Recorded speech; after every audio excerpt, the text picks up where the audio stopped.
first ever factory outlet, Chandanagar, Mukunda Jewelers, opening soon. No making charges. నమస్కారం. మనతో పాటు సామవేదం షణ్ముఖ శర్మ గారు ఉన్నారు. వారు కవి, ప్రవచనకర్త, సాహిత్యవేత్త, పండితులు, ఉపాసకులు. భారతీయతను, తెలుగుదనాన్ని మూర్తీభవించిన వ్యక్తి. వారి వల్ల ఎంతోమంది, కోట్లాది మంది ప్రభావితమవుతున్నారు. వైదిక ధర్మం పట్ల ఆకర్షణకి వస్తున్నారు. ఈ తరం వారు కూడా సామవేదం వారి ప్రవచనాలన్నా రచనలన్నా చాలా ఇష్టపడుతున్నారు. ఇటువంటి వారి అవసరం ఈ జాతికి చాలా ఉంది. ఇటువంటి వారు ఎంతోమంది రావాల్సిన అవసరం కూడా ఈ దేశానికి ఉంది. ఇది వారు పేరు పెట్టినట్టుగానే ఇది వేదభూమి, జన్మభూమి, ఋషిపీఠం. ఇది. నమస్కారం. నమస్కారం అండి. సామవేదం అనే ఇంటి పేరు మీకు ఎలా వచ్చింది సార్? అది మా పూర్వీకులు, అంటే మేము యజుశాఖకి చెందిన వాళ్ళమే, కానీ మా పూర్వీకులు యజుర్వేదంతో పాటు సామవేదంలో కూడా పాండిత్యాన్ని సంపాదించారు కనుక ఇంటి పేరుగా సామవేదం వచ్చిందని పరంపరగా చెప్పుకుంటూ ఉంటారండి. అలా సామవేదం ఇంటి పేరు అయింది. అంటే సామవేదం అంటే సంగీతం అంటారు కదా. మీరు మామూలుగా మిగతా సాహిత్యపరమైన ప్రవచనాలు, మిగతా అంశాలతో పాటు ఈ వాగ్గేయకారుల కీర్తనలు కూడా మీరు వ్యాఖ్య చేస్తారు. సో మీకు ఆ సంగీతపరమైన వాతావరణం ఎలా మీకు అబ్బింది? అంటే సాధారణంగా సాహిత్యం పద్యం కానివ్వండి, గేయం కానివ్వండి, సంగీతం అంతర్లీనంగా ఉంటుంది ప్రధానంగా. అయితే నాకు పరమేశ్వరుని కీర్తించడం అనేది చాలా ప్రీతి. దానికి తోడు అన్నమయ్య, త్యాగయ్య ఇవి బాల్యం నుంచి వినడం, చదవడం అయిన తర్వాత అది ఆ దారిలో నాకు వెళ్ళాలని నేను కీర్తనలు రచించడం, వారి కీర్తనలు అధ్యయనం చేయడం జరిగింది.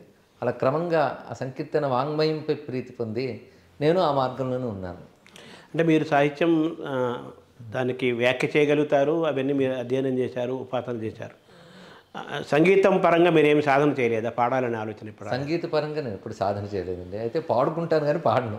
అదే నాకు నేను గానం చేసుకుంటేనే రాయగలను కదా. తాళం, లయ, జ్ఞానంతోనే గేయ రచన చేయడం జరుగుతుంది. తర్వాత అవన్నీ సంగీతకాలు స్వరపరుస్తుంటారు. ముఖ్యంగా నేను ఈ గేయ రచన అనే అభ్యాసం చేతనే సినిమా రంగంలో కూడా చాలా గేయాలు రచించాను. మీకు తెలిసి ఉంటుంది, సినిమా పాటలు రాశానని.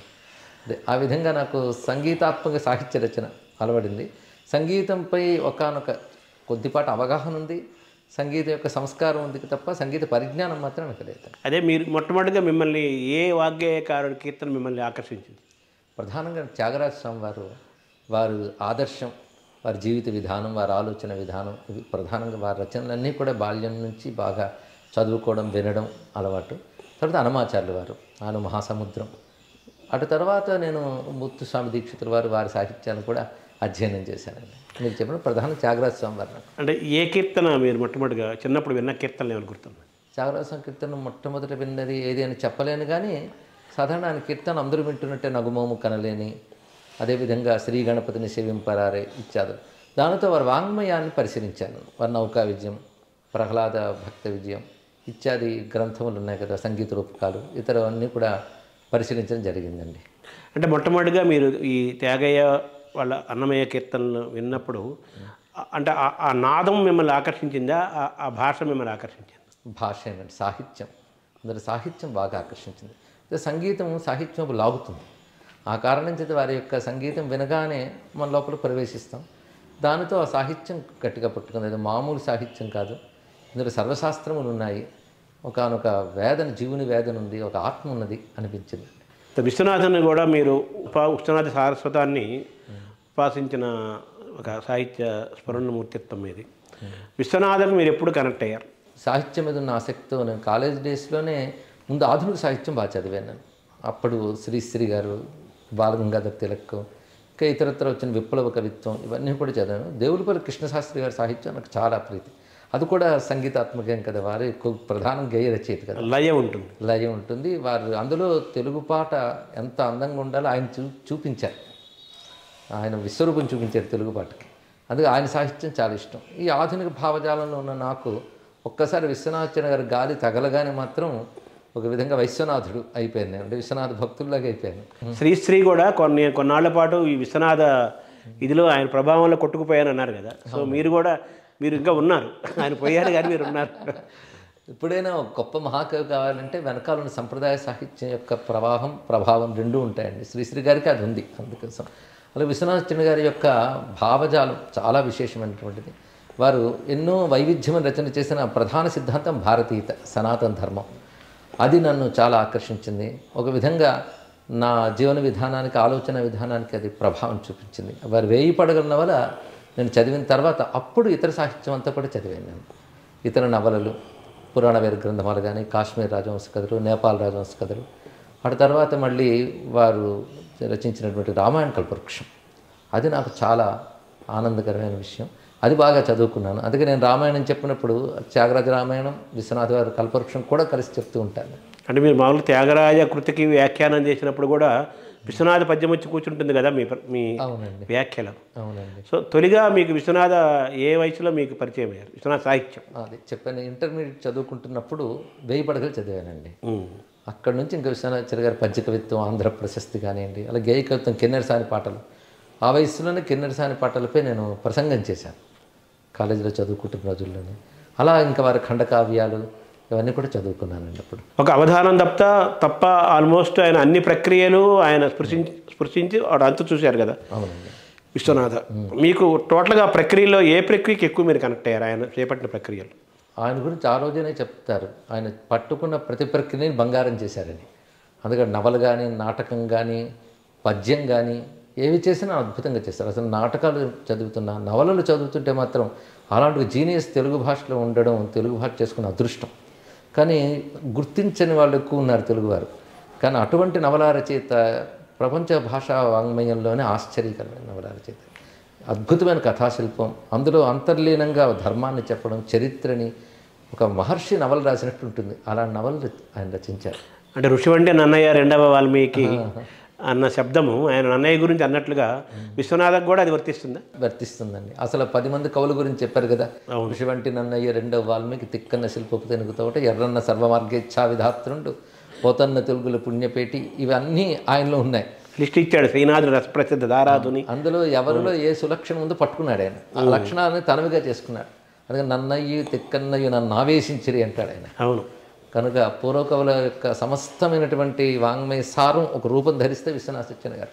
ఈ మాట వల్లంపల్లి సర్వేశ్వర శర్మ గారు కూడా అన్నారు. ఇదేమాట జయ జయ పూర్వ మహాంధ్ర కవీంద్ర వచక్రమ చంక్రమ సాధుకృతి అంటారు.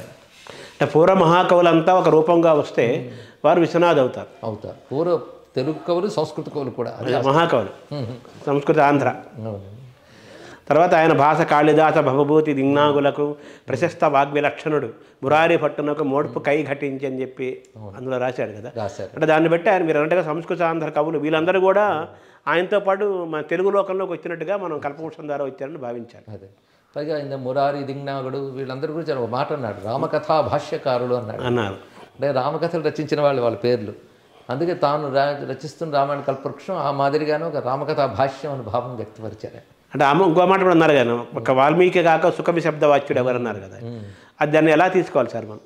అంటే దాసరి రంగాచారి గారు ఒక వృత్తాంతం రాశారు. దాసరి రంగాచారి రామాయణం రాశారు. అప్పుడు విశ్వనాథన్ గారు ఆయనకు సన్మానం చేసి గట్టిగా పట్టుకుని, నీకు రామాయణం అర్థమైందా? నాకు ఇప్పటికీ ఏం అర్థం కాలేదన్నట్టు కల్పవృక్షం రచించి కూడా. అంటే వాల్మీకిపై అంత గౌరవం ఆయనకి, అంత లోతైనది. ఇంకా తెలుసుకుంటున్న కొద్దీ ఎన్నో అర్థాలు ఉంటాయి.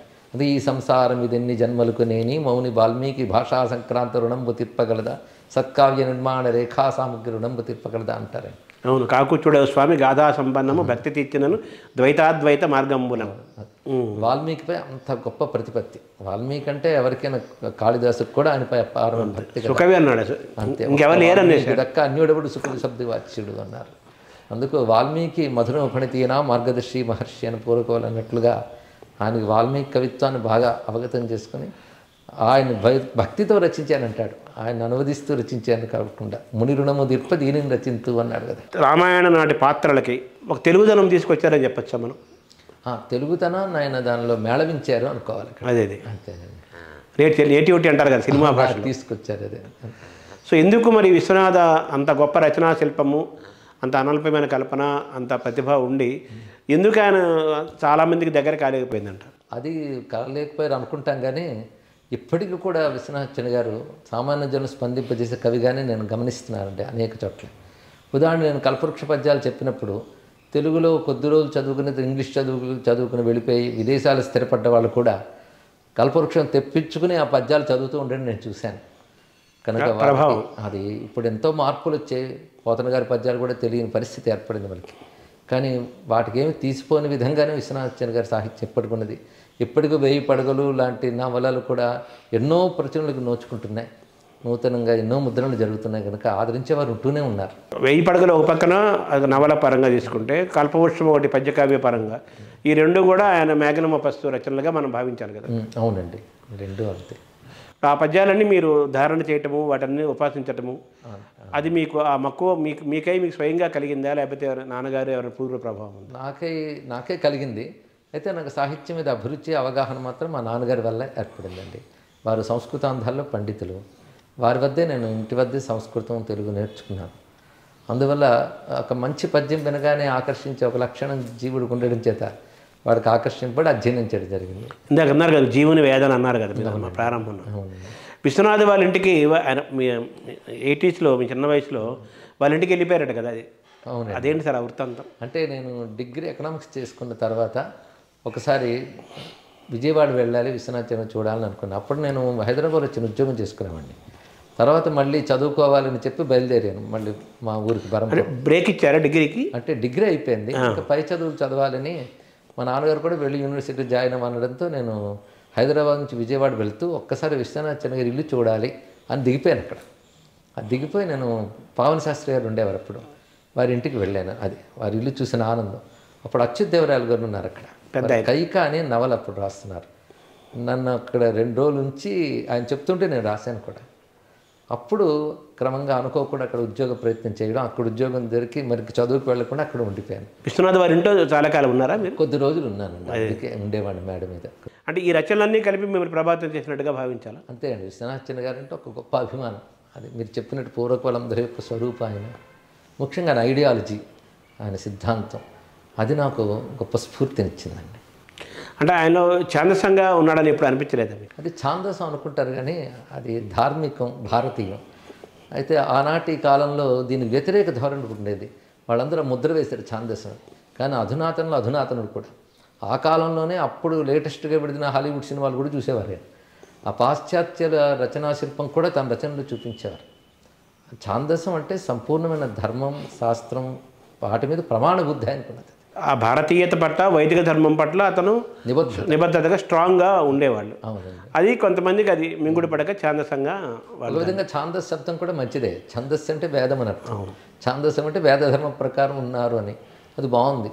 మనం అందరం ఛాందస్సులం అయితే చాలా మంచిది. ఛందస్సు పరిజ్ఞానం. అవును. తర్వాత విశ్వనాథ కాకుండా మీరు తిలక్ గురించి చెప్పారు కదా. తిలక్లో మీరు మొదటగా మిమ్మల్ని తిలక్ మిమ్మల్ని ఆకర్షించారు? అమృతం కురిసిన రాత్రి అండి. వారు అందులో వచనంలోనే అద్భుతమైన కవిత్వాన్ని అందించారు. అంటే నాకు ప్రాచీన కవిత్వం గొప్పది, అధునాతం కాదు ఇలాంటి అభిప్రాయాలు లేవు. కవిత్వం ఎక్కడున్నా గొప్పది.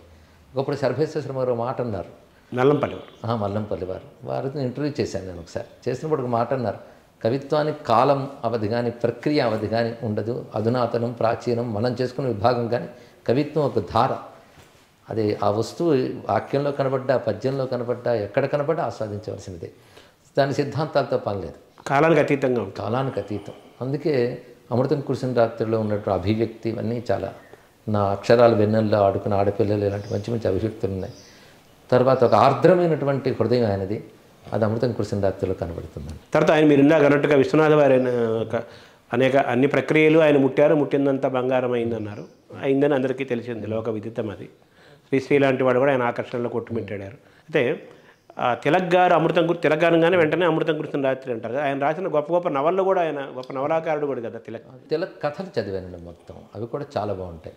అలా చలంగారి సాహిత్యం కూడా చదివాను నేను అప్పట్లో, మ్యూజింగ్స్ మొదలైనటువంటివి చాలా బాగుంటుంది. నిష్కపటంగా మంచి ధారతో ఆయన ఆవిష్కరిస్తారు. సిద్ధాంతం ఏదైనప్పటికీ కూడా రచనా శిల్పపరంగా చాలా గొప్పది. చలంగారి యొక్క ప్రతిభ ఎక్కడుందంటే ఆయన శిల్పంలో ఉంది, రచనా శిల్పం. అంటే ధారాశుద్ధి బంధురతగా వచనం సాగుతుంది. దేవులపల్లి కృష్ణశాస్త్రి గారు మీకు ఎప్పుడు పరిచయం అయ్యారు సార్? వ్యక్తిగా నాకు అదే కవితాపరంగా నేను ఇందాక చెప్పినట్టు ఆ కాలేజ్ డేస్లోనే ప్రభావితం అయ్యాను. సినిమామయంగానే ఆయన ఇతర రచన కృష్ణపక్షం మొదలైన కూడా చదవడం జరిగింది. ఆయన రేడియో శ్రవ్యనాటికలు కూడా చాలా రచించారు, శర్మిష్ఠ మొదలైనటువంటివి.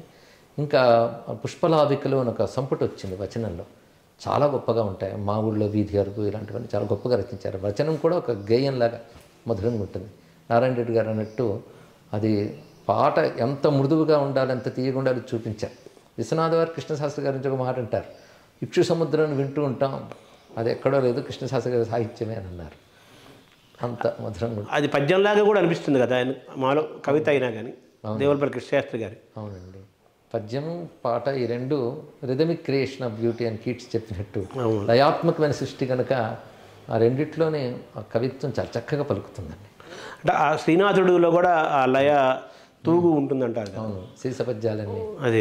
అవునండి. సో వీళ్ళకి కూడా పూర్వ కవుల యొక్క ఆ భాషా సంస్కారం వీళ్ళకి కూడా అబ్బటం వల్ల మీరు ఇందాక అన్నట్టుగా వీళ్ళు వాళ్ళందరూ ప్రతిరూపాలు అయితే ఆధునిక యుగంలో ఇంకొక రూపాన్ని ఇంకొక రూపాన్ని తీసుకొచ్చి వాళ్ళ సాహిత్యపరమైన యజ్ఞం వాళ్ళు నిర్వర్తించారని చెప్పుకోవాలి. ఎప్పుడైనా సరే ఒక కవి గొప్పవాడు కావాలంటే తన పూర్వకవులు అందరూ అధ్యయనం చేసి వారిలో ఉన్న మంచిని గొప్ప లక్షణాలని తనదిగా చేసుకుంటే కానీ ఆయన మళ్ళీ నిలబడగల గొప్ప కవి కాలేడు అని జాషువా గారే చెప్తారు మనకి.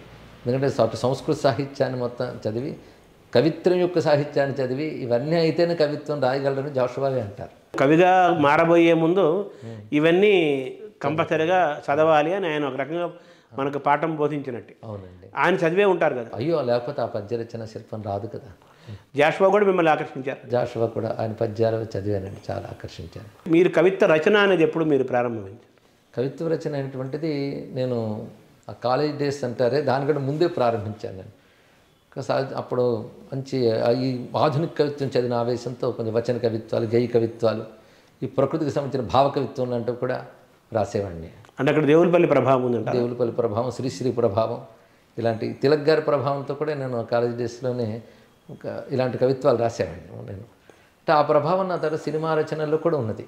అంటే మీ సినిమా రచనలో దేవులపల్లి కృష్ణశాస్త్రి, శ్రీశ్రీ, తిలక్ వీళ్ళందరి ప్రభావము, విశ్వనాథ యొక్క వైదిక ధర్మము, భారతీయత ఇవి కలిసిమెలిసి మీరు అనుకోకుండా మీరు అక్షరం పదం నిర్మాణం జరిగేటప్పుడు అవును సహజంగా వస్తాయి, మనం చదివిన వాటి వాసనలు ఉంటాయి కదా, సంస్కారాలు వస్తాయి, అభివ్యక్తులది. మీరు మొట్టమొదటి ఉద్యోగం చేసిన ఉద్యోగం స్వాతేనండి? అవునండి, మొట్టమొదటి ఉద్యోగం అదే. అది ఎలా మీరు చెప్పాను కదా ముందు, నేను హైదరాబాద్లో కూడా ఒక చిన్న పత్రికలు అప్పుడు చేసేవాడిని, అది కొద్ది నెలలే. తర్వాత వస్తూ పావన శాస్త్రి గారి ఇంటికి వచ్చినప్పుడు నేను ప్రయత్నించింది స్వాతి పత్రికలోనే, వెంటనే ఉద్యోగం దొరికింది. అది పేరెన్నెగ్గిన పత్రిక కనుక నాకు రచన మీద ఉన్న ఆసక్తితో అక్కడ స్థిరపడ్డాను. 7 ఏళ్ల పాటు పాత్రికేయుడిగా చేసేవాడు. అక్కడ ఏమేం చేసేవాళ్ళు సార్? అక్కడ స్వాతిలో మీరు సంపాదక వర్గాల్లో ఉండేవాడిని అండి. అటు మాసపత్రిక, ఇటు వారపత్రిక రెండింటినీ చూసుకునేవాడిని. అప్పుడు సాహిత్య పత్రిక, మాసపత్రికని తీర్చిదిద్దారు. ఆ సమయంలో నాకు మంచి ఇంటర్వ్యూలు అవి చేసే అవకాశం లభించింది. అప్పుడే నేను మల్లంపల్లి శరభేశ్వర శర్మ గారు, బేదవోలు రామబ్రహ్మం గారు, ఇంకా బాలాంతరు రజనీకాంతరావు గారు, ప్రసాదరాయ కులపతి గారు, వీళ్ళందరినీ ఇంటర్వ్యూ చేశాను. పుట్టపర్తి నారాయణాచార్యులు వాళ్ళ వద్దకు వెళ్ళి ఇంటర్వ్యూ చేసే అవకాశం కూడా లభించింది. ఈ సాహిత్యపరమైన ఆసక్తితో అనేక రచనలు కూడా చేయడం జరిగిందండి. తర్వాత అప్పుడే అన్ని రకాల పత్రికలు చూశాను నేను. అక్కడ పాత్రికేయుడిగా అక్కడ ఉండేటప్పుడు ప్రపంచంలో అన్ని వైపుల నుంచి వచ్చేటువంటి వివిధ పత్రికలు, ఇంగ్లీష్ పత్రికలు ఇవన్నీ కూడా పరిశీలించడం జరిగింది. ఒక విధంగా ఒక అధ్యయనం చేస్తూ అక్కడ పనిచేసినట్టుగా మంచి అనుభవం కూడా వచ్చింది ఆ సమయంలో. అంటే మామూలుగా ఈ కరెంట్ అఫైర్స్, పాలిటిక్స్ వాటిని కూడా మీరు అప్పుడు అధ్యయనం చేశారు? అవునండి, అవన్నీ చూసుకున్నాను. అలాగే మోడర్న్ ట్రెండ్స్ అన్ని అబ్జర్వ్ చేశాను. ఇప్పటికీ నాకు పొలిటికల్ నేపథ్యం, అది పాలన, ఈ విషయాలు బాగా ఆసక్తి. నా ప్రస్తుతం నడుపుతున్న పత్రికలు కూడా వీటి గురించి సంపాదకీయాలు రాస్తూ ఉంటాను. పాటలు మీరు అప్పుడే రాసేవాళ్ళ? మీరు అప్పుడే ప్రారంభించారు? నేను పాటలు రాసుకునేవాడిని, పత్రికల్లో ఉన్నప్పుడు కూడా రాశాను. ఆ సమయంలో నాకు సినిమా వైపు కొంచెం, అందరూ మహానుభావులు ఉన్న రంగం కదా, కానీ సాహిత్యానికి చాలా మంచి ఆదరణ జరుగుతుంది. ప్రయత్నిస్తే అదృష్టవశాత్తు ఆధారం దొరికింది. అక్కడి నుంచి నేను సినిమా రంగంలో ప్రవేశించాను. అదే అంటే మొట్టమొదటిగా మీరు ఎవరు మీకు అవకాశం ఇచ్చారు సార్? సినిమా రంగంలో నేను ప్రయత్నించినప్పుడు సంగీత దర్శకులు కోటి గారు ఉన్నారండి. ఆ కోటి గారిని కలిసి నేను రచించిన కొన్ని రచనలు చూపించాను. ఆ సమయంలో ఒక చిత్రమైన విషయం ఏంటంటే, అప్పటికి నేను శివుడి మీద చాలా పాటలు రాశాను. బాల్యం నుంచి శివభక్తి, మా నాన్నగారి వల్ల ఏర్పడిన సంస్కారం, ఇదిగో నేను చెప్పినట్టు ప్రాచీన సాహిత్యం ఇచ్చినటువంటి సంస్కారం చేత అనేక గీతాలు రాశాను. అప్పటికి సుమారు 1000 దాకా రచించాను అప్పటికే. అయితే ఆ సమయంలో నేను సినిమా రంగం కోసం, సినిమా రంగంలో భక్తి గీతాలు రాయడానికి రాము, సినిమా పాటలు రాయడానికి వచ్చాను. వచ్చినప్పుడు ఆ సమయంలో పెదరాయుడు సినిమా మ్యూజిక్ సిట్టింగ్స్ జరుగుతున్నాయి. అప్పుడు రవిరాజ్ అగ్నిశెట్టి డైరెక్టర్ గారు అక్కడ ఉన్నారు. కోటి గారు వారిని పరిచయం చేశారు. పరిచయం చేస్తే ఆయన ట్యూన్ ఒకటి ఇచ్చి దీనికి రాయి అన్నారు. ఆ ట్యూన్ ఇంత చూస్తే శివుడి మీద జాతర గీతం. నేను అది ఆశ్చర్యపోయింది నేను. మీకు ఈజీ అయింది. ఇలాంటప్పుడు అనిపిస్తుంది మన వెనకాల దైవికమైన ప్రేరణలు ఉంటాయని. ఆ పాట రాశానండి. ఆ పాట రాసిన తర్వాత మరోజు ఆ పాట వాళ్ళు ఓకే చేసుకున్నారు. అది ఆశ్చర్యం. అది రాస్తూ ఉంటేగానే అప్పుడు ఈవీవి సత్యనారాయణ గారి దర్శకులు ఉన్నారు, వారిని కూడా పరిచయం చేశారు. వారి సినిమాకు ఒక పాట రాశాను. ఏకకాలంలో 2 పాటలు రాయడం జరిగింది. ఆ పాట ఏంటి సార్? ఫస్ట్ పాట ఏది, రెండోది ఏంటి? అరోం హరో అయ్యేది కదా ఫస్ట్. అది మొదటిది ఢమ ఢమ ఢమ ఢమ గుండె ఢమరకం మ్రోగే అనేది ఆయనకి ఇద్దరిని సినిమా. అది ఈవీవి సత్యనారాయణ గారు. దాంట్లో నేను అందాలమ్మ అందాలని ఒక డ్యూయట్ సాంగ్ రాశాను. అది అవగానే వెంటనే నాకు పెళ్లి సందడిలో వారు కీరవాణి సంగీత దర్శకత్వంలో రాఘవేంద్ర గారు అవకాశం ఇచ్చారు, పిలిచారు, ఆయన రాశారు. అది కూడా వరుసగా కొద్ది కాలం గ్యాప్లో 5 సినిమాల్లో పాటలు. అది ఏ పాట సార్? అది పెళ్లి సందడి. నవమన్మథుడా అతి సుందరుడా అని. అలాగే శుభాకాంక్షల సినిమా అప్పుడే వచ్చినవి. చిత్రం ఏంటంటే ఇవన్నీ పెద్ద హిట్ ఆ రోజు. సినిమా రంగంలో విజయమే కదా ప్రధానం. దాంతో నాకు సినిమా రంగంలో ఒక స్థానం లభించింది అదృష్టవశాత్తు. అక్కడ స్థిరపడ్డాను. 7 ఏళ్ళ పాటు అక్కడే అదే వృత్తిగా ఉన్నాను. చెన్నై వెళ్ళారు. చెన్నై. మరి ఎందుకు సినిమా స్వాతిని ఎందుకు వదలాల్సి వచ్చింది? అంటే తర్వాత సినిమా రంగాన్ని ఎందుకు వదలాల్సి? ఈ అవకాశం ఎప్పుడు దొరికిందో ఇక్కడికి వచ్చేసాను సినిమా రంగంలో. అయితే సినిమా రంగంలో నేను అనుకున్న దానికి తృప్తిగా నేను రచించలేదని చెప్పాలి. నేను ఎంతో చక్కటి పాటలు రాయని వెళ్ళినా, రాసిన మంచి పాటలు రాసినప్పటికి కూడా నాకు సంపూర్ణ సంతృప్తి అనేది లేదు. కొన్ని పాటలు మాత్రం అలా విజయవంతంగా అయ్యే నిలబడ్డాయి సాహిత్యపరంగా కూడా. అంతేకాదు ఆ పాటలు ఒక్కొక్కసారి కొన్ని పాటలు అయితే ఆత్రి అవార్డు వరకు కూడా వెళ్ళాయి. వాళ్ళ తర్వాత వివరించింది ఏంటంటే సినిమాలు అనువాద చిత్రాలు కావడంతో పాటకు కూడా వాళ్ళు కన్సిడర్ చేయలేదని చెప్పారు. ఏమైనా మంచి పాటలు, సాహిత్య విలువ ఉన్న పాటలు కూడా కొన్ని రాయగలిగాను నేను. కానీ నాకు మానసికంగా ఎక్కువగా ఈ ఆధ్యాత్మిక సంస్కారం, మన పూర్వవాంగ్మయంపై ఉన్నటువంటి ప్రేమ, అంటే వాల్మీకి, వ్యాసుడు, అంటే సంస్కృత గ్రంథాలు కూడా చదువుకున్నాను మా నాన్నగారి దగ్గర కనుక. మూల గ్రంథాలు చదువుకున్నాను, అలాగే తెలుగు ఎలాగో చదువుకున్నాను. వాటి మీద ఉన్న అభిమానంతో 4 మంచి మాటలు చెప్పాలి అనిపించేది. ఆ సమయంలోనే మద్రాసులో ఉండగానే ఒకసారి ఒకరు వచ్చి నన్ను రామాయణం చెప్పని కోరుకున్నాను. అది మొట్టమొదట పెద్ద సాహసమే. అంటే నేను విజయవాడలో ఉద్యోగంలో చేస్తున్నప్పుడు కూడా కొన్ని ఆధ్యాత్మిక ప్రవచనాలు చేసేవాడిని, కానీ రామాయణం మీద ఫుల్ లెంగ్త్లో ప్రవచనం అనేది జరిగింది మద్రాసులో. అది జరిగినప్పుడు అది ఎవరు అవకాశం ఇచ్చారు? అక్కడ సీతారామ కళ్యాణం తెలుగు వాళ్ళు చేసేవారు ప్రతి ఏడాది. అనేక మంది పండితులు పిలిపించేవాడు ఆయన. ఒకసారి నాకు అవకాశం ఇచ్చారు, అది జరిగింది. తర్వాత అనుకోకుండా ఒక వేద సభలో ఒక పెద్ద ఆయన రావాల్సింది, ఆయన రాలేదు కనుక అప్పటికప్పుడు ఎవరో చెప్పాల్సి వచ్చి నన్ను పిలిచారు. నేను రుద్ర నమ్మక మంత్రాల మీద భాష్యం ప్రవచనం చేశాను. అది విని ఆయన రామాయణం చెప్పమని నన్ను కోరుకున్నారు. ఆ రామాయణం చెప్పిన తర్వాత నాకు అక్కడ తరచూ అనేక మంది ప్రవచనాలకు పిలవడం, దానికి బాపు గారు, రమణ గారు కూడా ప్రవచనాలకు వచ్చారు. వచ్చినప్పుడు బాపు గారు అప్పుడు అలుగు సినిమాల పాటలు రాస్తున్నాను కనుక భాగవతం ఈటీవీలో చేసినప్పుడు నన్ను పిలిచారు. అప్పటి నుంచి నా చేతే అన్ని పాటలు రాయించారు. కృష్ణ రాసలీల, కృష్ణ జన్మఖండం, రామాయణం, భాగవతంలో రామాయణంలో కొన్ని ఘట్టాలు నా చేత రాయించినప్పుడు చర్చ చేసుకునేవాళ్ళు. నేను మూల గ్రంథాలు ఏముందో చెప్తుంటే ఆయన ఆనందించారు. గొప్ప సంస్కారవంతులు కదా వాళ్ళు. ఆ మాట వాళ్ళు ఈటీవీ వాళ్ళకి చెప్పారు. అది చెప్పడంతో ఈటీవీ వాళ్ళు నన్ను వచ్చి ఏదైనా ప్రవచనం చెప్తారని అడిగారు. అలాగ నేను టీవీలో ప్రవచనం వచ్చింది. దాని ముందే జమినీ టీవీలో అప్పట్లో అవి 2 ఉండేవి. శివానంద లహరిపై ప్రవచనం ఒక ఆయన కోరుకున్నారు, ఇవి విని నా చేతి చెప్పించాలి. అది 52 వారాలు వచ్చింది. ఆ రోజుల్లో బాగా ప్రజల్లోకి వెళ్ళిపోయాయి. దానితో ప్రవచనానికి అందరూ పిలిచేవారు నన్ను. నాకు ఇది ఎక్కువ ప్రీతి అయిపోయింది కాబట్టి నేను సినిమా రంగాన్ని అలాగా పక్కన పెట్టి వదిలేసి వీటిల్లో వచ్చేసాను. ఇది మనస్సుకు కూడా తృప్తిగా ఉంది. అంటే స్వాతిపత్రికలో ఉన్నప్పుడు సినిమా రంగం ఆకర్షణతోటి దాన్ని వదిలేశారు. సినిమా రంగంలోకి వెళ్ళిన తర్వాత ఈ ప్రవచనాలు అవి చెప్పే దానికి దగ్గర అవ్వటం వల్ల దాన్ని వదిలేశారు. తర్వాత పర్మనెంట్గా ఇంకా దైవికమైన వాతావరణంతోనే పూర్తిగా మీరు. అంటే నా మొట్టమొదటి నుంచి ప్రధాన జీవితం మాత్రం ఆధ్యాత్మిక జీవితమేనండి. అంటే సాహిత్యం రాసిన, సినిమాల్లో ఉన్న నా జీవన శైలి మాత్రం ఒక అనుష్ఠానం, అధ్యయనం, ఇవి భగవద్భావన, తత్వచింతన. మన వేదాంతం కూడా చదువుకున్నాను నాన్నగారి దగ్గర. అందువల్ల మన ఉపనిషద్ వాంగ్మయం, ప్రస్థానత్రయం అన్నీ నాకు ప్రీతి. శంకర వాంగ్మయం నాకు చాలా ఇష్టం కనుక వాటి మీద ఉన్న అభిమానంతో అవి బాగా తీరుతున్నాయి ఈ రంగంలోని. ప్రవచన రంగంలో చాలా కాలం క్రితం వచ్చాను. అప్పుడు మెడ్రాస్లో ఉన్నప్పటికీ అప్పటికే మీరు పూర్వరంగం అంతా కూడా ఒక పక్క ఆధునిక సాహిత్యము, ఇంకో పక్క సంప్రదాయ సాహిత్యము, ఇంకో పక్క మీద ఉన్నట్టుగా అద్వైతము, తర్కము, మంత్రశాస్త్రాలు, మంత్రోపాసన, ఇవన్నీ కూడా నిరంతరం అధ్యయనం చేసి ఉన్నారు అప్పటికే. అవునండి. అది నాకు వ్యక్తిగతమైన అభిరుచితో నేను అవన్నీ అధ్యయనం చేశానండి. అది నా ప్రధాన జీవన స్రోతస్సు అవుతుంది అనుకోలేదు నేను.